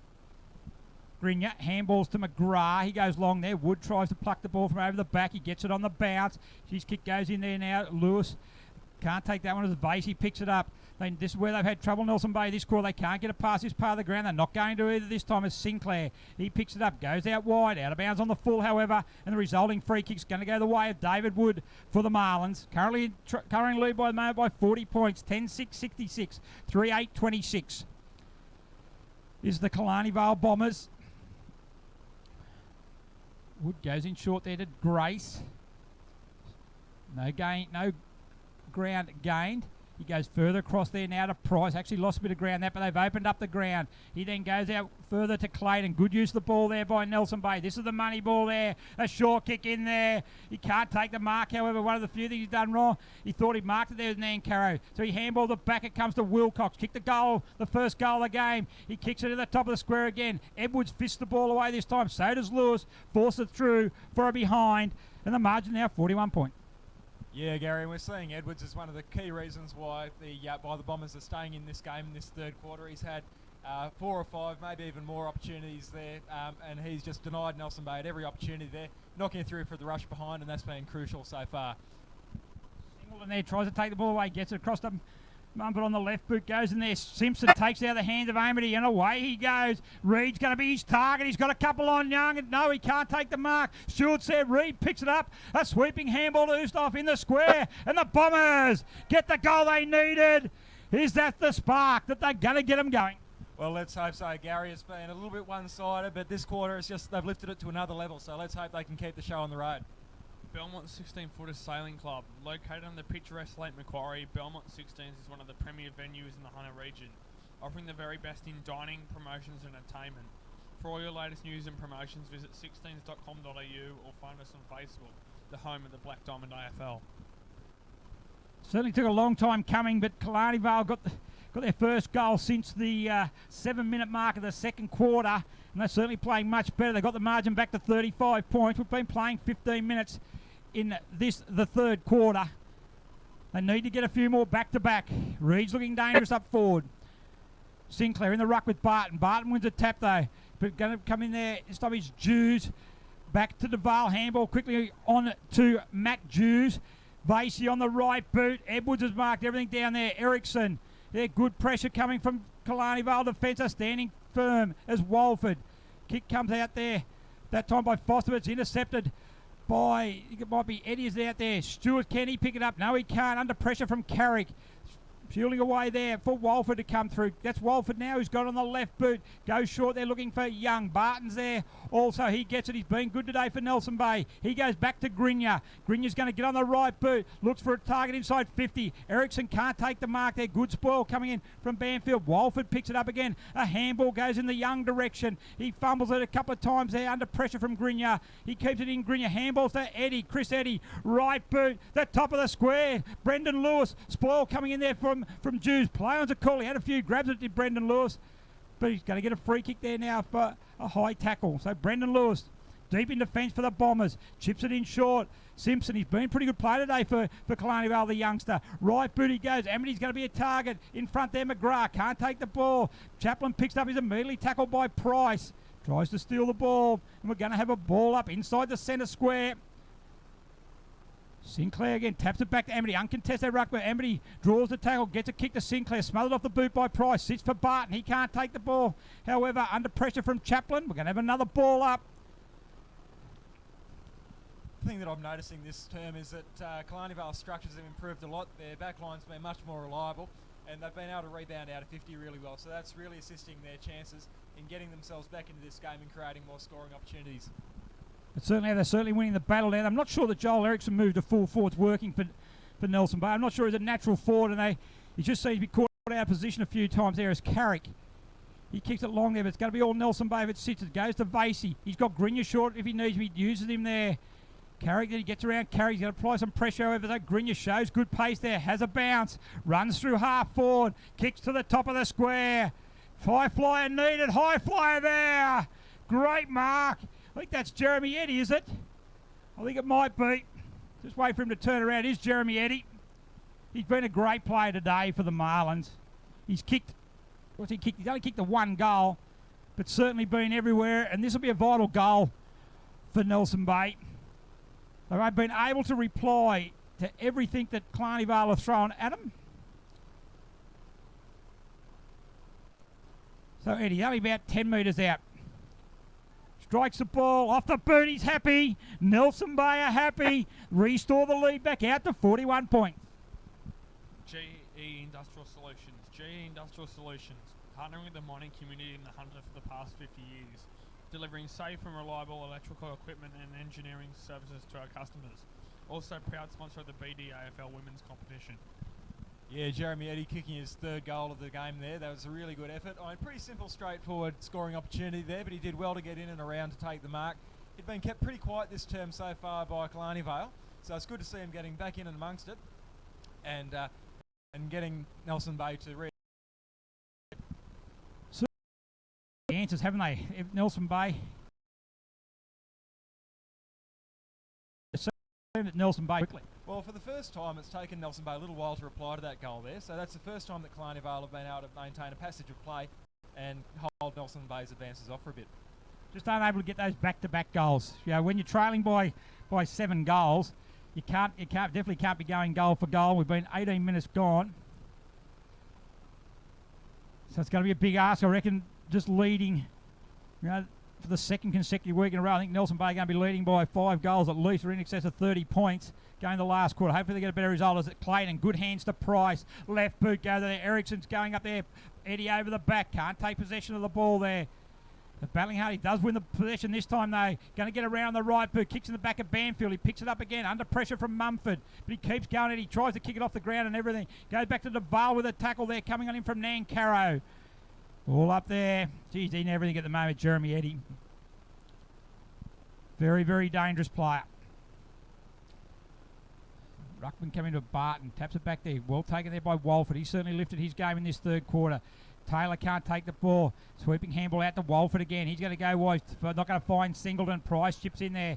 And now it's going to be Chris Eddy. He gets it on the right boot. Goes into the square, into the top of the arc. And it's going to be Carrick. Mick Young makes a lead from him on the centre wing. If it sits, he doesn't. The cruel bounce there, which allows Grinya to come in. He arches his back. He's got time. He has a bounce. He's got Stewart on at half forward if he wants to use him. He does it. A good pinpoint pass. He's got Vasey on in the middle. He goes further than that to Vale. Juice is there also. DeVale gets it. Goes one way. A sweeping handball out to Stewart. Stewart gets. He's going to be tackled. Run down by Cartwright. But he gets a kick. But intercepting the mark once again. Deep in defence for Killarney Vale is Brad Edwards. He gets a short kick to Banfield. Banfield marks between fullback and halfback. He plays on. Gets a high kick up in the air. Price against Lewis. A good battle there. Price forces the ball out of bounds. Boundary throw in. Half forward flank. Nelson Bay's into the ground. And it's the Marlins who currently lead by 41 points. 20 minutes gone into the third quarter. Yeah, Gary, yet again we're seeing how important Brad Edwards is to the back line of the Bombers there. He's kept the Marlins out again. That was a pretty certain mark, that.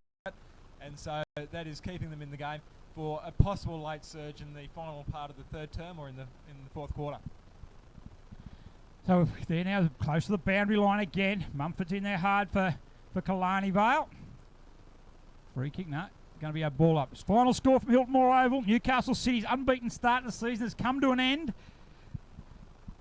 Terry Gulavoka, 14 goals, 387 have defeated Newcastle City, 7-9-51. So great result there for Terry Gulavoka at home. And Newcastle City, unbeaten season, come to an end. They're still well clear on top of the ladder. They've picked up their Nelson Bay in their forward line. It's going to come out there from Mumford. If he can pick it up, he does. He handballs out wide to Smith. Smith on the right boot. Looks for a short pass. Good kick there from Smith, and he finds Reed on the centre wing. Long way out from goal, however. So the coach of the Bombers goes in ball there. It's not going to reach Lewis, however. And Joel Eriksson takes an intercept mark inside the square. He'll then get the ball, go inside 50. Jeremy Eddy's his target. There with Edwards. That would be 8 or 9 intercept marks from Brad Edwards in this quarter. He's been a star. Out it comes now to Mumford. Brendan Lewis is on the centre wing. He'll get it, and the skipper for the Bombers, away he goes. Right boot, short kick, good run by Carrick. He takes the marker where he was going to go, but Sean McGrath holds him up outside 50, too far out to score. Reed's going to come in long. It's a wobbly kick. Sinclair should take the mark on his chest. Touch off the boot. Play on's a call. Handball that comes in. Reed goes one way, goes another. Snaps it over his shoulder. It's not going to make the distance. Good play in the goal square by the Marlins. Sinclair tries to bust the tackle. He can't do so. Tackle by Price. Holding the ball. Well done, Marlins. Yeah, that was definitely the call there by Darryl Luck. He was definitely holding the ball. We see Reed there again attempting to drag his side back into the game. He was unsuccessful on this occasion, but he is the man who can lift their team. Yeah, the Bombers clan weren't happy with that decision there, but good kick from Reed's going to find Amity right on the siren. Just one there, that one before, is that free kick is, as they talk about prior opportunity. If you go to fend off, that's regarded as prior opportunity. Sinclair went to fend off. Price laid a good tackle, but the important kick this for Amity. They're currently trailing by 41 points. The distance could be a bit of a test. He's probably going to kick from, probably 45 metres, I suppose. We haven't seen many long goals. He's kicking in probably the slippery part of the ground. So Amity, important for the Bombers. Give him momentum. Comes in. Oh, it's not going to score. Not his best kick there. And it's going to be no score. So at three-quarter time, it's Nelson Bay Marlins. 11-7-73, leading Killarney Vale 4-8-32. Goal kickers, Lucas. Yes, Gary. For Killarney Vale, singles for Scott Reed, Sean Sinclair, Tim Oosterhoof, and Jack Nancaro. And for Nelson Bay, doubles to Aaron Clayton, Jaden Reimer, Jeremy Eddy, and Tim Duval rather, and singles to Nathan Vasey, Luke Price, Adam Wilcox. Yeah, fellas, we're just seeing a really much improved performance there by Killarney Vale in that term. We saw Brad Edwards. I mean, that was a sensational effort on the back line there. He must have taken half a dozen, probably more marks there. He's certainly got to be a nominee for a Golden Fist Award or something like that. There's not too many getting past him today, so he definitely deserves a big, very honourable mention so far in that term. The other one is Scott Reed, who he's not the captain, but he is the coach trying to lift his side for the final term. It's a very big task at the moment, but if anyone's going to live for the occasion, it's certainly him. And he is almost trying to deliver a one-man band and trying to get them through this final term and hopefully shock the Marlins. Gary. Thanks very much, Alex. So we'll be back in a couple of minutes here. It's three-quarter time. It's Nelson Bay, 11-7-73, leading Killarney Vale, 4-8-32. G'day, Rabbit and Julie Goodwin here from Star 104.5. We love the Central Coast and we love our local sport, especially Black Diamond AFL. A massive thank you to all of their sponsors. BLK, the major sponsor and official apparel supplier of Black Diamond AFL.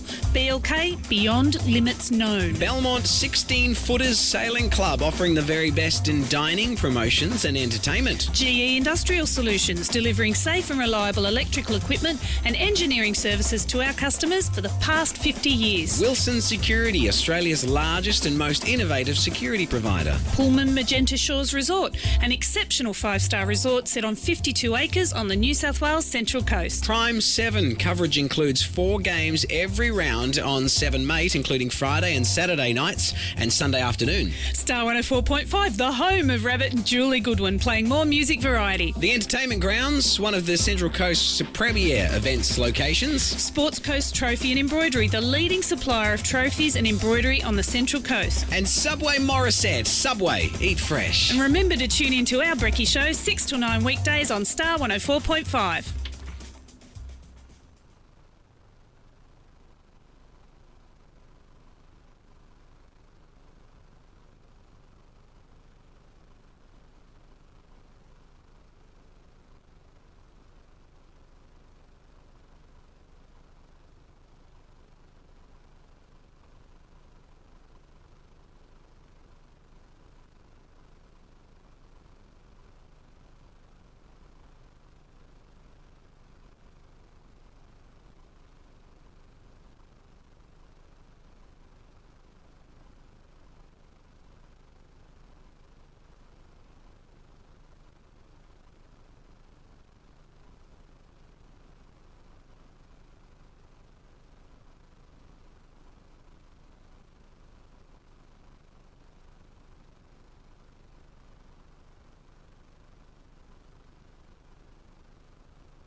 Welcome back again to the Adelaide Street Ale for the final term of the game between Nelson Bay Marlins and the Killarney Vale Bombers. The Marlins are up 11-7-73. to the Bombers 4-8-32. It's a big margin, 41 points. The Bombers will need to score 7 times unanswered to win this game. However, if anyone's got anything to do with that, if anyone's got anything to say about that, it'll be Scott Reid up forward, and it'll be Brad Edwards down on the back line, making sure that Nelson Bay don't break through yet again. Gary. Yeah, Alex, well, will there be any skeletons from last week for Nelson Bay, led by 33 points in this similar position? To me, though, before the forward line is going to be able to do anything, they need to be able to get a dominance through the centre of the ground. Whether they can do that or not, I'm not exactly sure. And I'm not sure they're playing well enough at the moment. They've only kicked 4 goals for the game to be able to come up and kick another 7 to win the game. But first 5 minutes of this game will be very crucial. And I think Nelson Bay might just have the ascendancy with 41 points advantage. As Barton, as the last quarter is now underway, if this play goes, they will certainly win. As Eddie, right boot goes down there, up goes Price, Duval. Great hands in between 2 players, Banfield and Walford. He reached over in between them and took a good grab. And Duval, the skipper, 30 metres out, 45-degree angle. What a perfect start this will be for the Marlins. Yeah, absolutely, Gary. And we're seeing Duval with the mark there, and he's got a very good opportunity to score from about a 30-degree angle. But he's been kept fairly quiet in the last little bit from this game. He's been productive, but we haven't been noticing too much of his effort so far as he slots that through for a major, and that's going to pretty much break the back of the Bombers. 3 goals for Tim Duval. Great start for the Marlins. Wilson Security. Wilson Security is Australia's largest and most innovative security provider, delivering a wide range of services to a diverse range of customers. For all your security needs, call Wilson Security on 1300 Wilson. Yeah, thanks very much for that, Lucas. Just a scrap at some scores of the other 2 BLK Black Diamond Cup matches we mentioned earlier. Terrigal-Avoca 14-3-87 defeated Newcastle City 7-9-51. And Cardiff 18-12-120 defeated Warners Bay 9-11-65. So wins to Cardiff, wins to Terrigal-Avoca. Certainly opens the door of this premiership. Who thought it was all done and dusted for Newcastle City. The Panthers are back in the running. Cardiff hitting a bit of form as well. And right here at Adelaide Street Oval, it's Nelson Bay leading by 47 points. Certainly putting their premiership credentials on show as well. Killarney, can they hit back? They need to get a response. They need it quick. Eddie's been dynamic today. Vasey's been good as well. He sweeps back. Wilcox can't get us. Carrick intercepts for Killarney Vale. Goes to ground. Also coming out there to meet him is Stewart.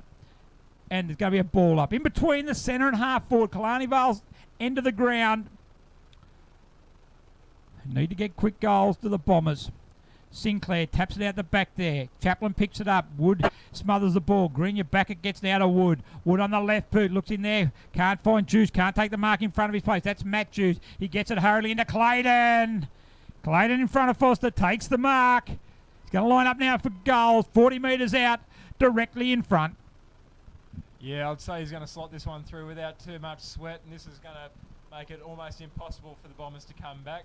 Clayton doing really well there, coming across his forward line, marking in the traditional half-forward, centre-half-forward position as he comes in, taking his time, not thinking about any other opportunities. He's kicked 2 already so far.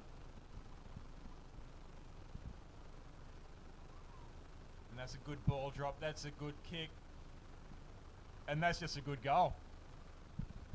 That is class from Aaron Clayton, a very experienced campaigner for the Marlins. He's got 3 now, and the margin 53 points in favour of Nelson Bay.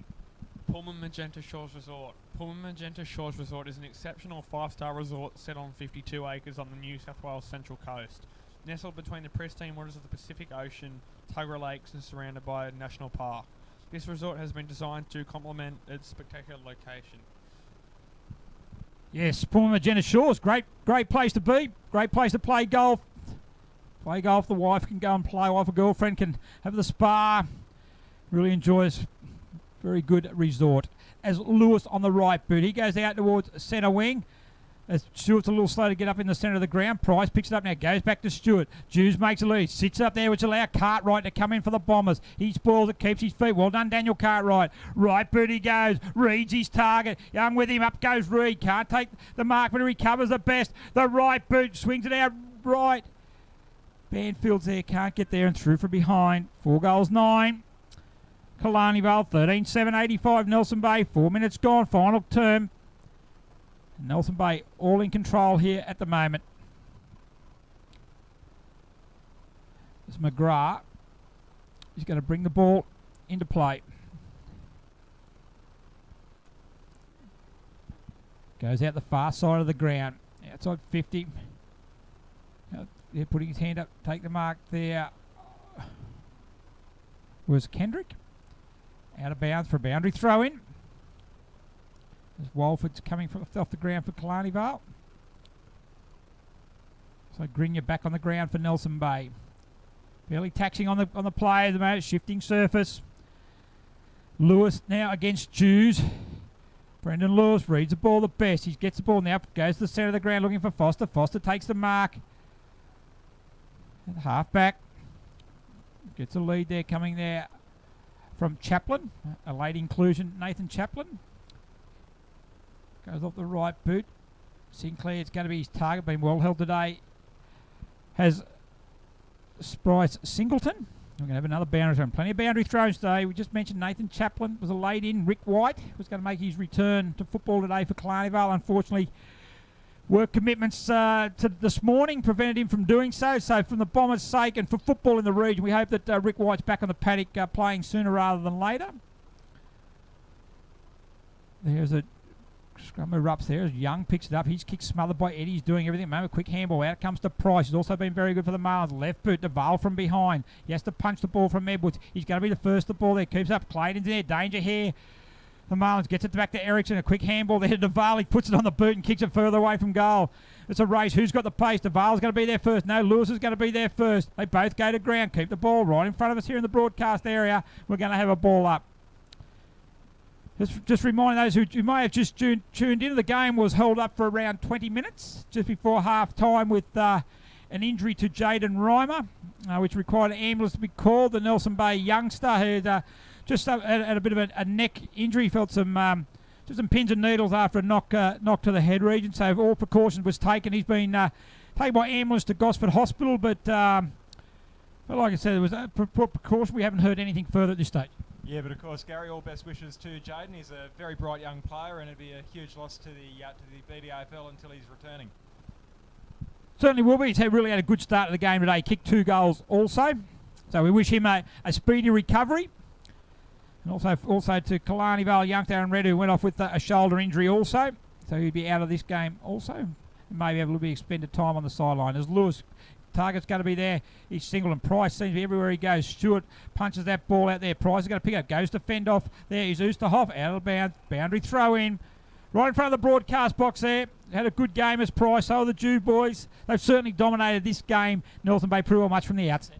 Yeah, look, they have, Gary, and I've got to say, with a margin of 52 points, it's a little bit of a recovery operation from the Bombers now, try and salvage a little bit of pride. But regardless, I don't think they've disgraced themselves at all. They've just been generally outclassed by Nelson Bay. There's a few things that they can work on, but we saw in the premiership term in the third quarter, they really started to improve their structure. In the absence of Jaden Reimer, they look like a much better side competing against Nelson Bay. So they've been pretty good, the Marlins, but yeah, I think Scott Reed will be disappointed. I think probably with more the way they've played. I think more than the result. As Grinya, he plays on, gets a hurry kick in there. Certainly can't be disappointed with the way Max Mumford has tried. Hasn't been as dominant as he has been in recent weeks, but certainly still been a good contributor. So has Reed. He's had to come a long way to get that ball, though. He's on centre wing. Cool play on there. Kicks it out wide. They're looking that time for Calvin Bond. Handball it back into Reed. Reed gets it back on the right boot. Outside 50. Goes to the top of the square. Amity's going to be a target. He does. Ben Grace sort of got a bit lost there. Allowed the veteran for Killarney Vale to take an easy chest mark at the top of the square. And he's going to go back. Have a shot for goal from 10 metres out directly in front. Yeah, Amity's last effort on goal, just in the dying seconds of the third term there. He won't be bringing back happy memories, but he's performed really well in the second half of the game. And a goal here, as he should kick from about 30 metres out straight in front, would be a very fitting return for a man who's given a lot to the Killarney Vale Bombers as he slots it through pretty simply. And the Bombers move to 39. Just going back to Paul mentioned Shaw's Resort, Gary. There's like, Prime 7. In 2016, Prime 7 has every big game live and free. Coverage includes 4 games every round on 7 Mate, including Friday and Saturday night and Sunday afternoons. Black Diamond AFL and Prime 7, your local AFL team.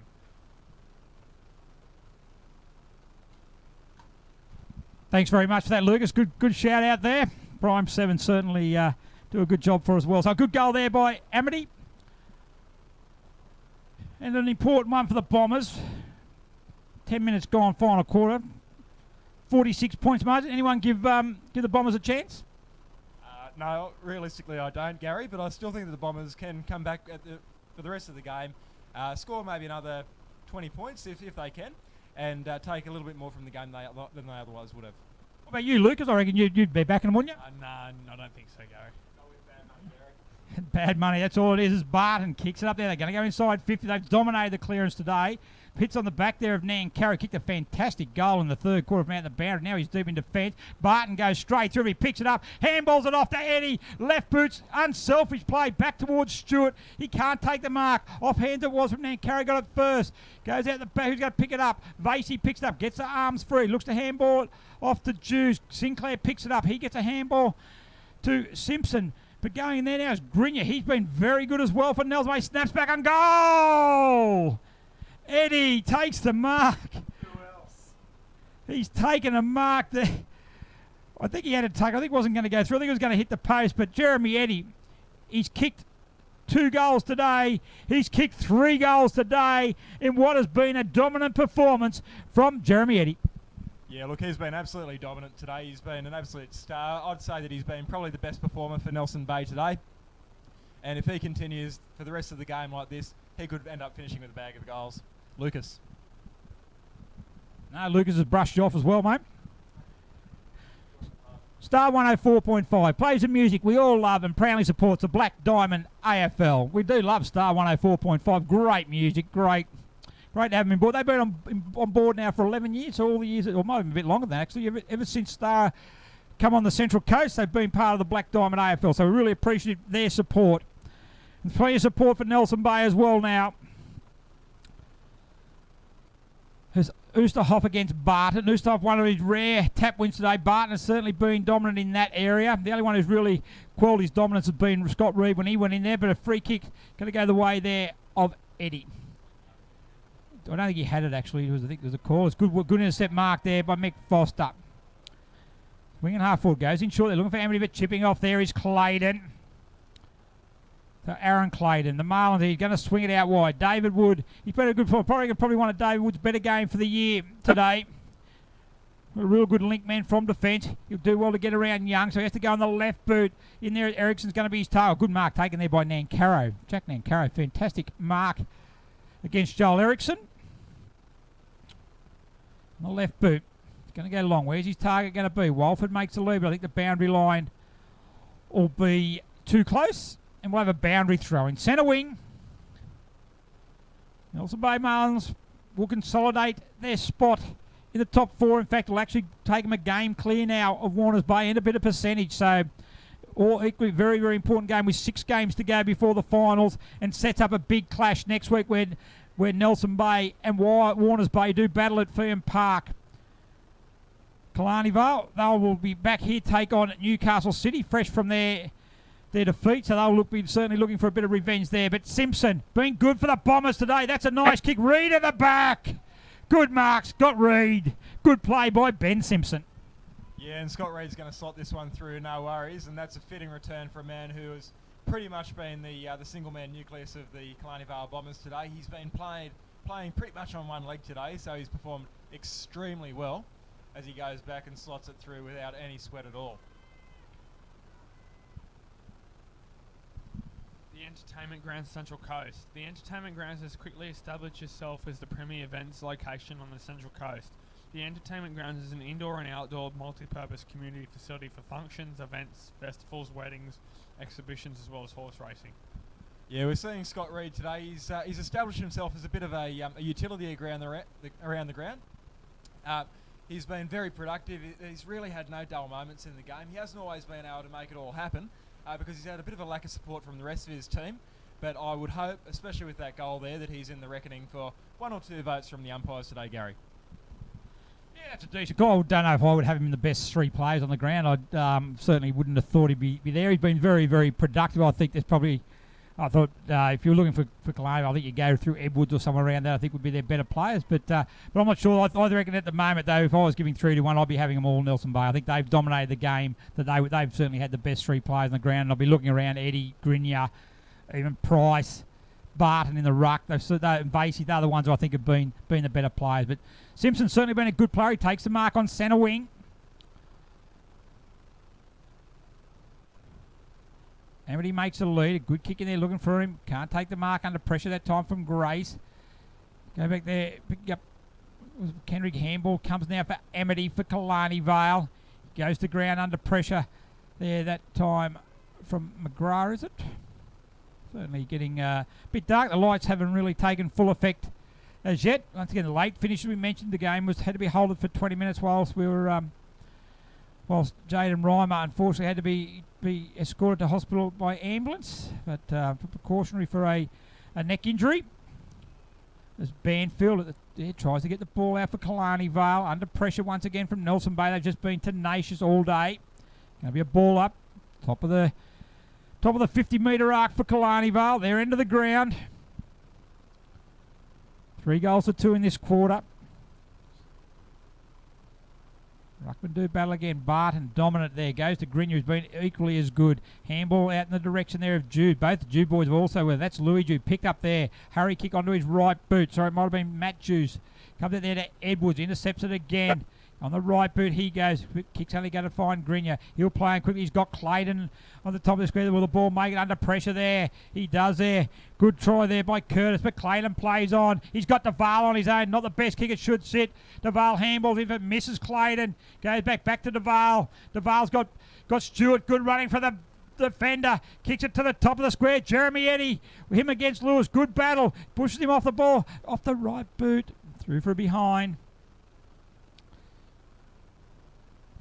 Yeah, we see yet again Brad Edwards keeping the pressure on there. He probably would have had a scoring opportunity, but Edwards pressured him to get the kick a little bit rushed, and he prevents the goal and just gives away the behind instead, Gary.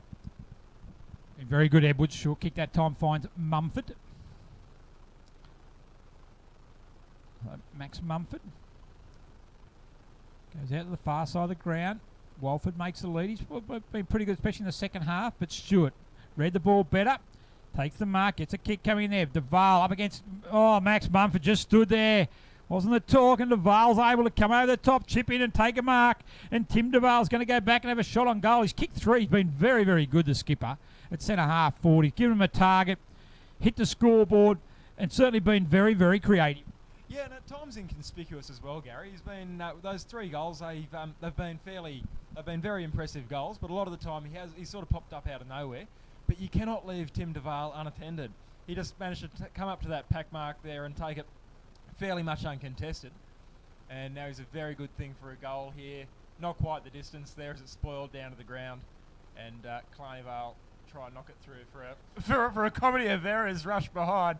That's all right. They'll find the boundary for out of the full instead. That was a fairly common bit of play. We had Brad Edwards trying to kick the ball through to force it behind. He was kicking it straight into the legs of his skipper. He did it not once, not twice. Then the ball ricocheted out there, and then Jack Nancaro was trying to pick it up, and the ball just picked up, hit him on the leg, out of bounds on the full. And we've got Chris Eddy's going to have a shot on goal. Does a banana kick. It's not going to come around quick enough and through for behind. Yeah, I think I can see Mr. Bean driving up at the moment after that effort. That was, that was creative to say the least.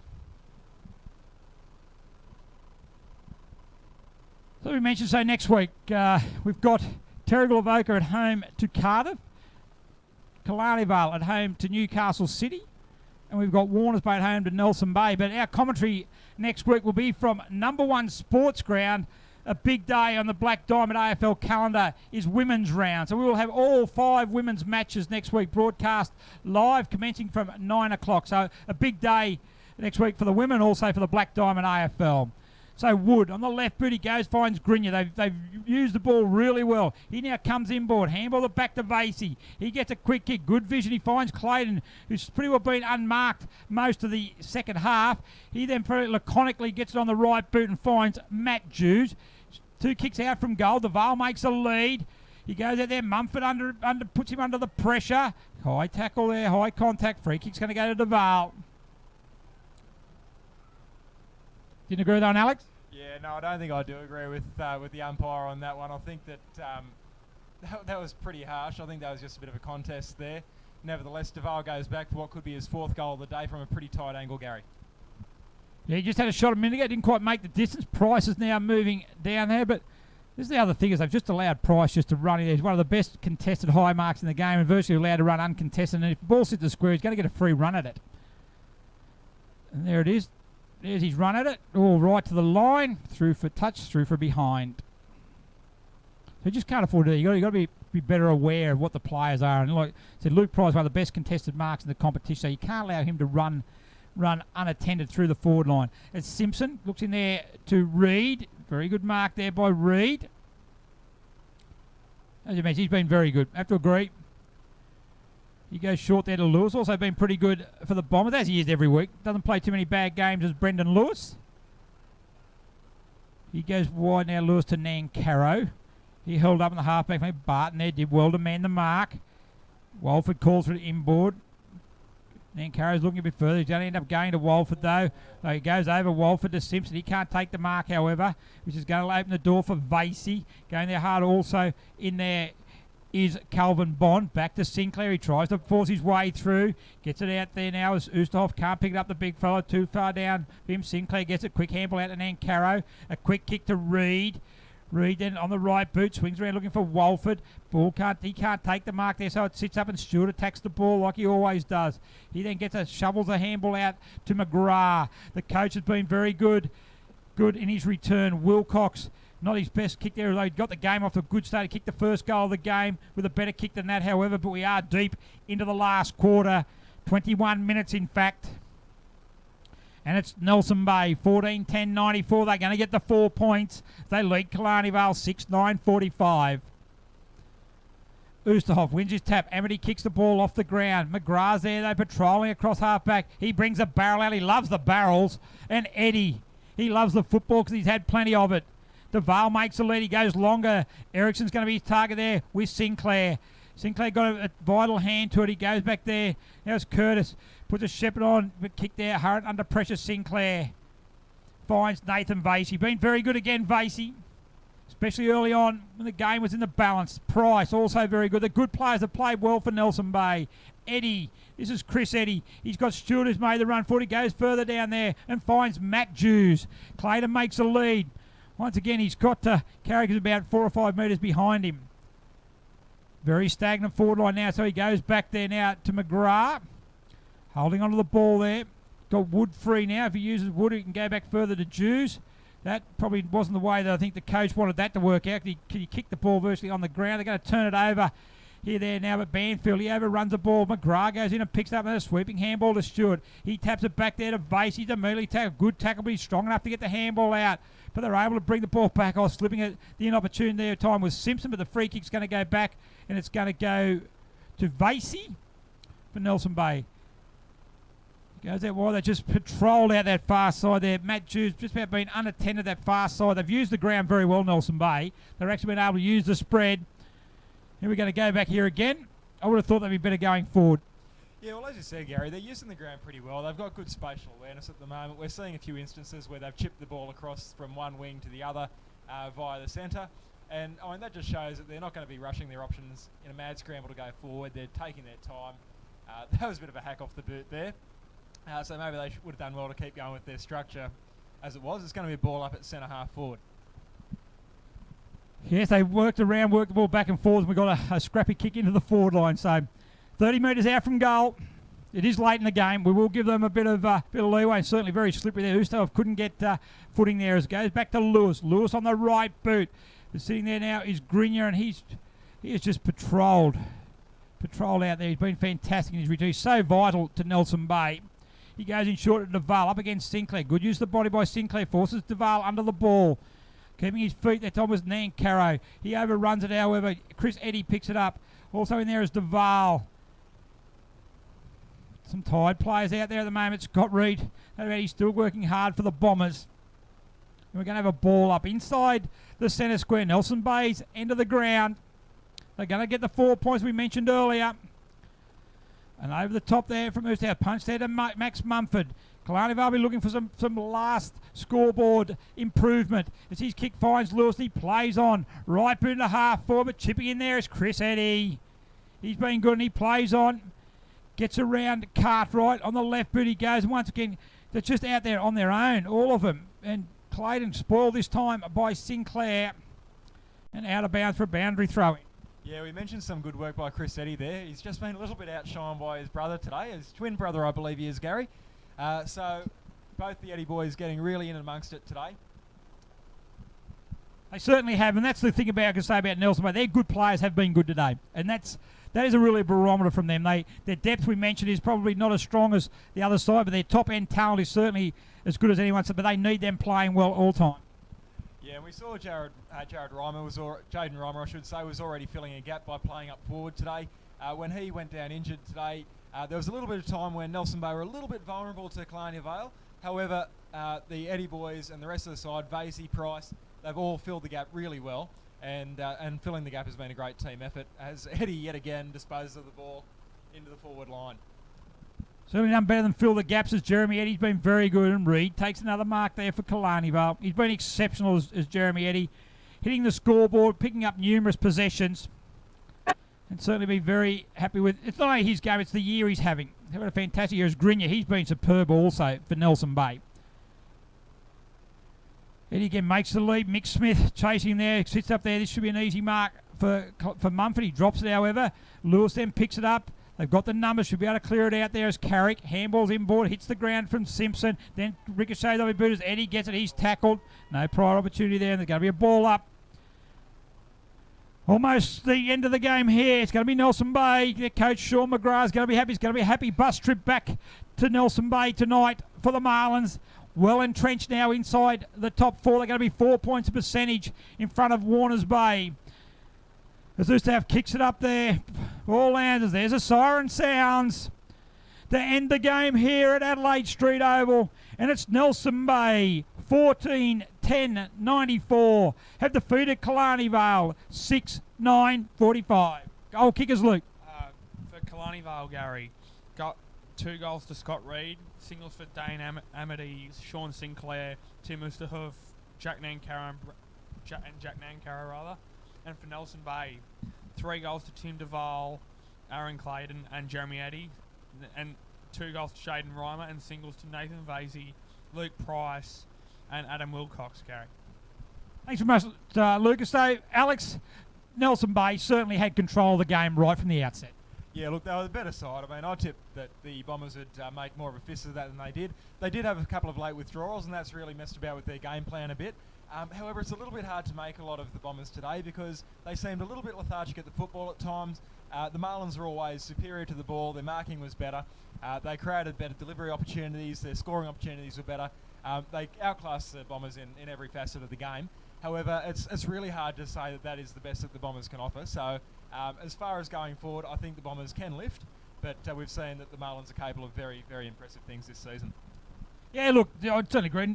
Killarney Vale put together a pretty good month of football up until today. They had a few late withdrawals. They had a few blokes pull out, as does Nelson Bay. Look, as do most sides at this time of year. And it's a depth you're going to have. This is where it really gets tested and be able to win games that are on the line. And these are, for Killarney Vale, which has still a chance to make finals, these are the games they need to win. They need to be winning those games decided about. And that's why it was such an important win today for Nelson Bay. They've got Warners Bay next week. So, if they can win that could go a long way to really giving that chance for final. But we've only got 6 games to go, Lucas. Exactly. It should be a good game next week. Warners Bay and Nelson Bay. It'll be interesting to see if Todd Krause is back for the Bulldogs. But other than that, if Nelson Bay play what they did today, they'll be very hopeful of getting a victory. So look at some of the best players, Alex. We go through Killarney Vale. I think Brad Edwards, I thought, was there. It was a standout player for them today. I think he was really good down back. Did a lot of intercept marks, and the ball went in there at a pretty regular interval. I think Scott Reid, their coach, was very, very good. Also, I think he fought a lone hand up forward and carrying obviously with a couple of injuries you got there. I thought Ben Simpson, the young midfielder there, did very, very well for a youngster. Won plenty of the ball. Kyle Walford was very good after half time.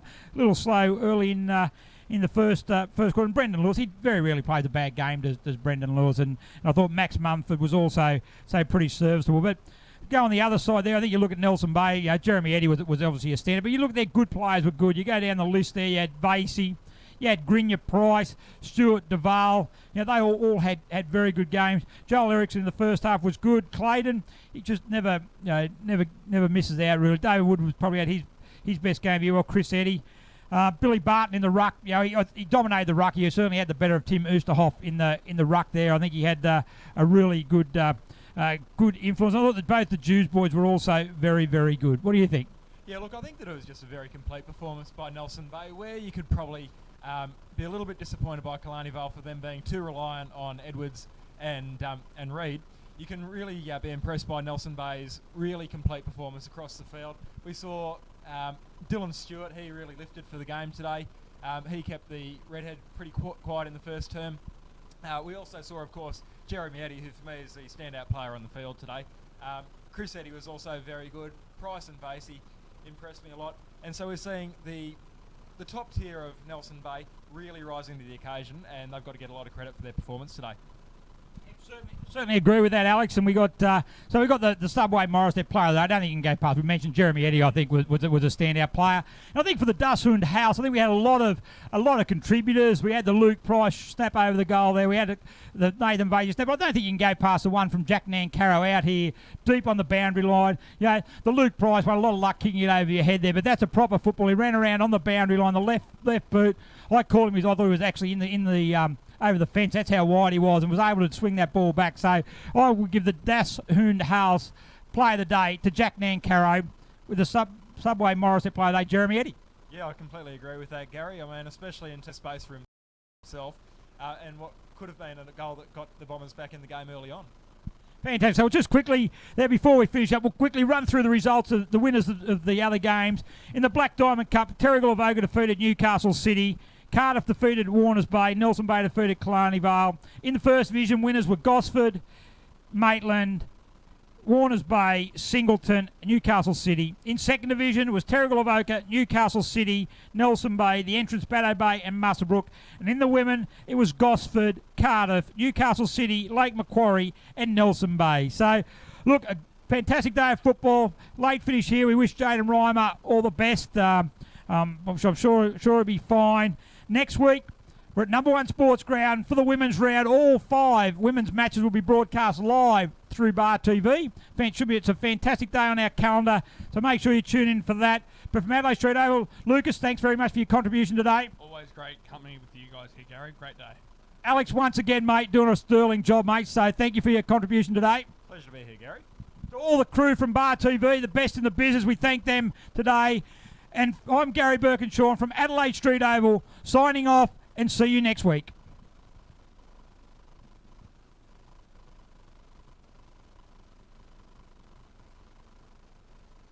G'day, Rabbit and Julie Goodwin here from Star 104.5. We love the Central Coast and we love our local sport, especially Black Diamond AFL. A massive thank you to all of their sponsors. BLK, the major sponsor and official apparel supplier of Black Diamond AFL. BLK, beyond limits known. Belmont 16-Footers Sailing Club, offering the very best in dining, promotions and entertainment. GE Industrial Solutions, delivering safe and reliable electrical equipment and engineering services to our customers for the past 50 years. Wilson Security, Australia's largest and most innovative security provider. Pullman Magenta Shores Resort, an exceptional 5-star resort set on 52 acres on the New South Wales Central Coast. Prime 7, coverage includes 4 games every round on 7 Mate, including Friday and Saturday nights and Sunday afternoon. Star 104.5, the home of Rabbit and Julie Goodwin, playing more music variety. The Entertainment Grounds, one of the Central Coast's premier events locations. Sports Coast Trophy and Embroidery, the leading supplier of trophies and embroidery on the Central Coast. And Subway Morissette. Subway, eat fresh. And remember to tune in to our Brekkie Show 6 till 9 weekdays on Star 104.5.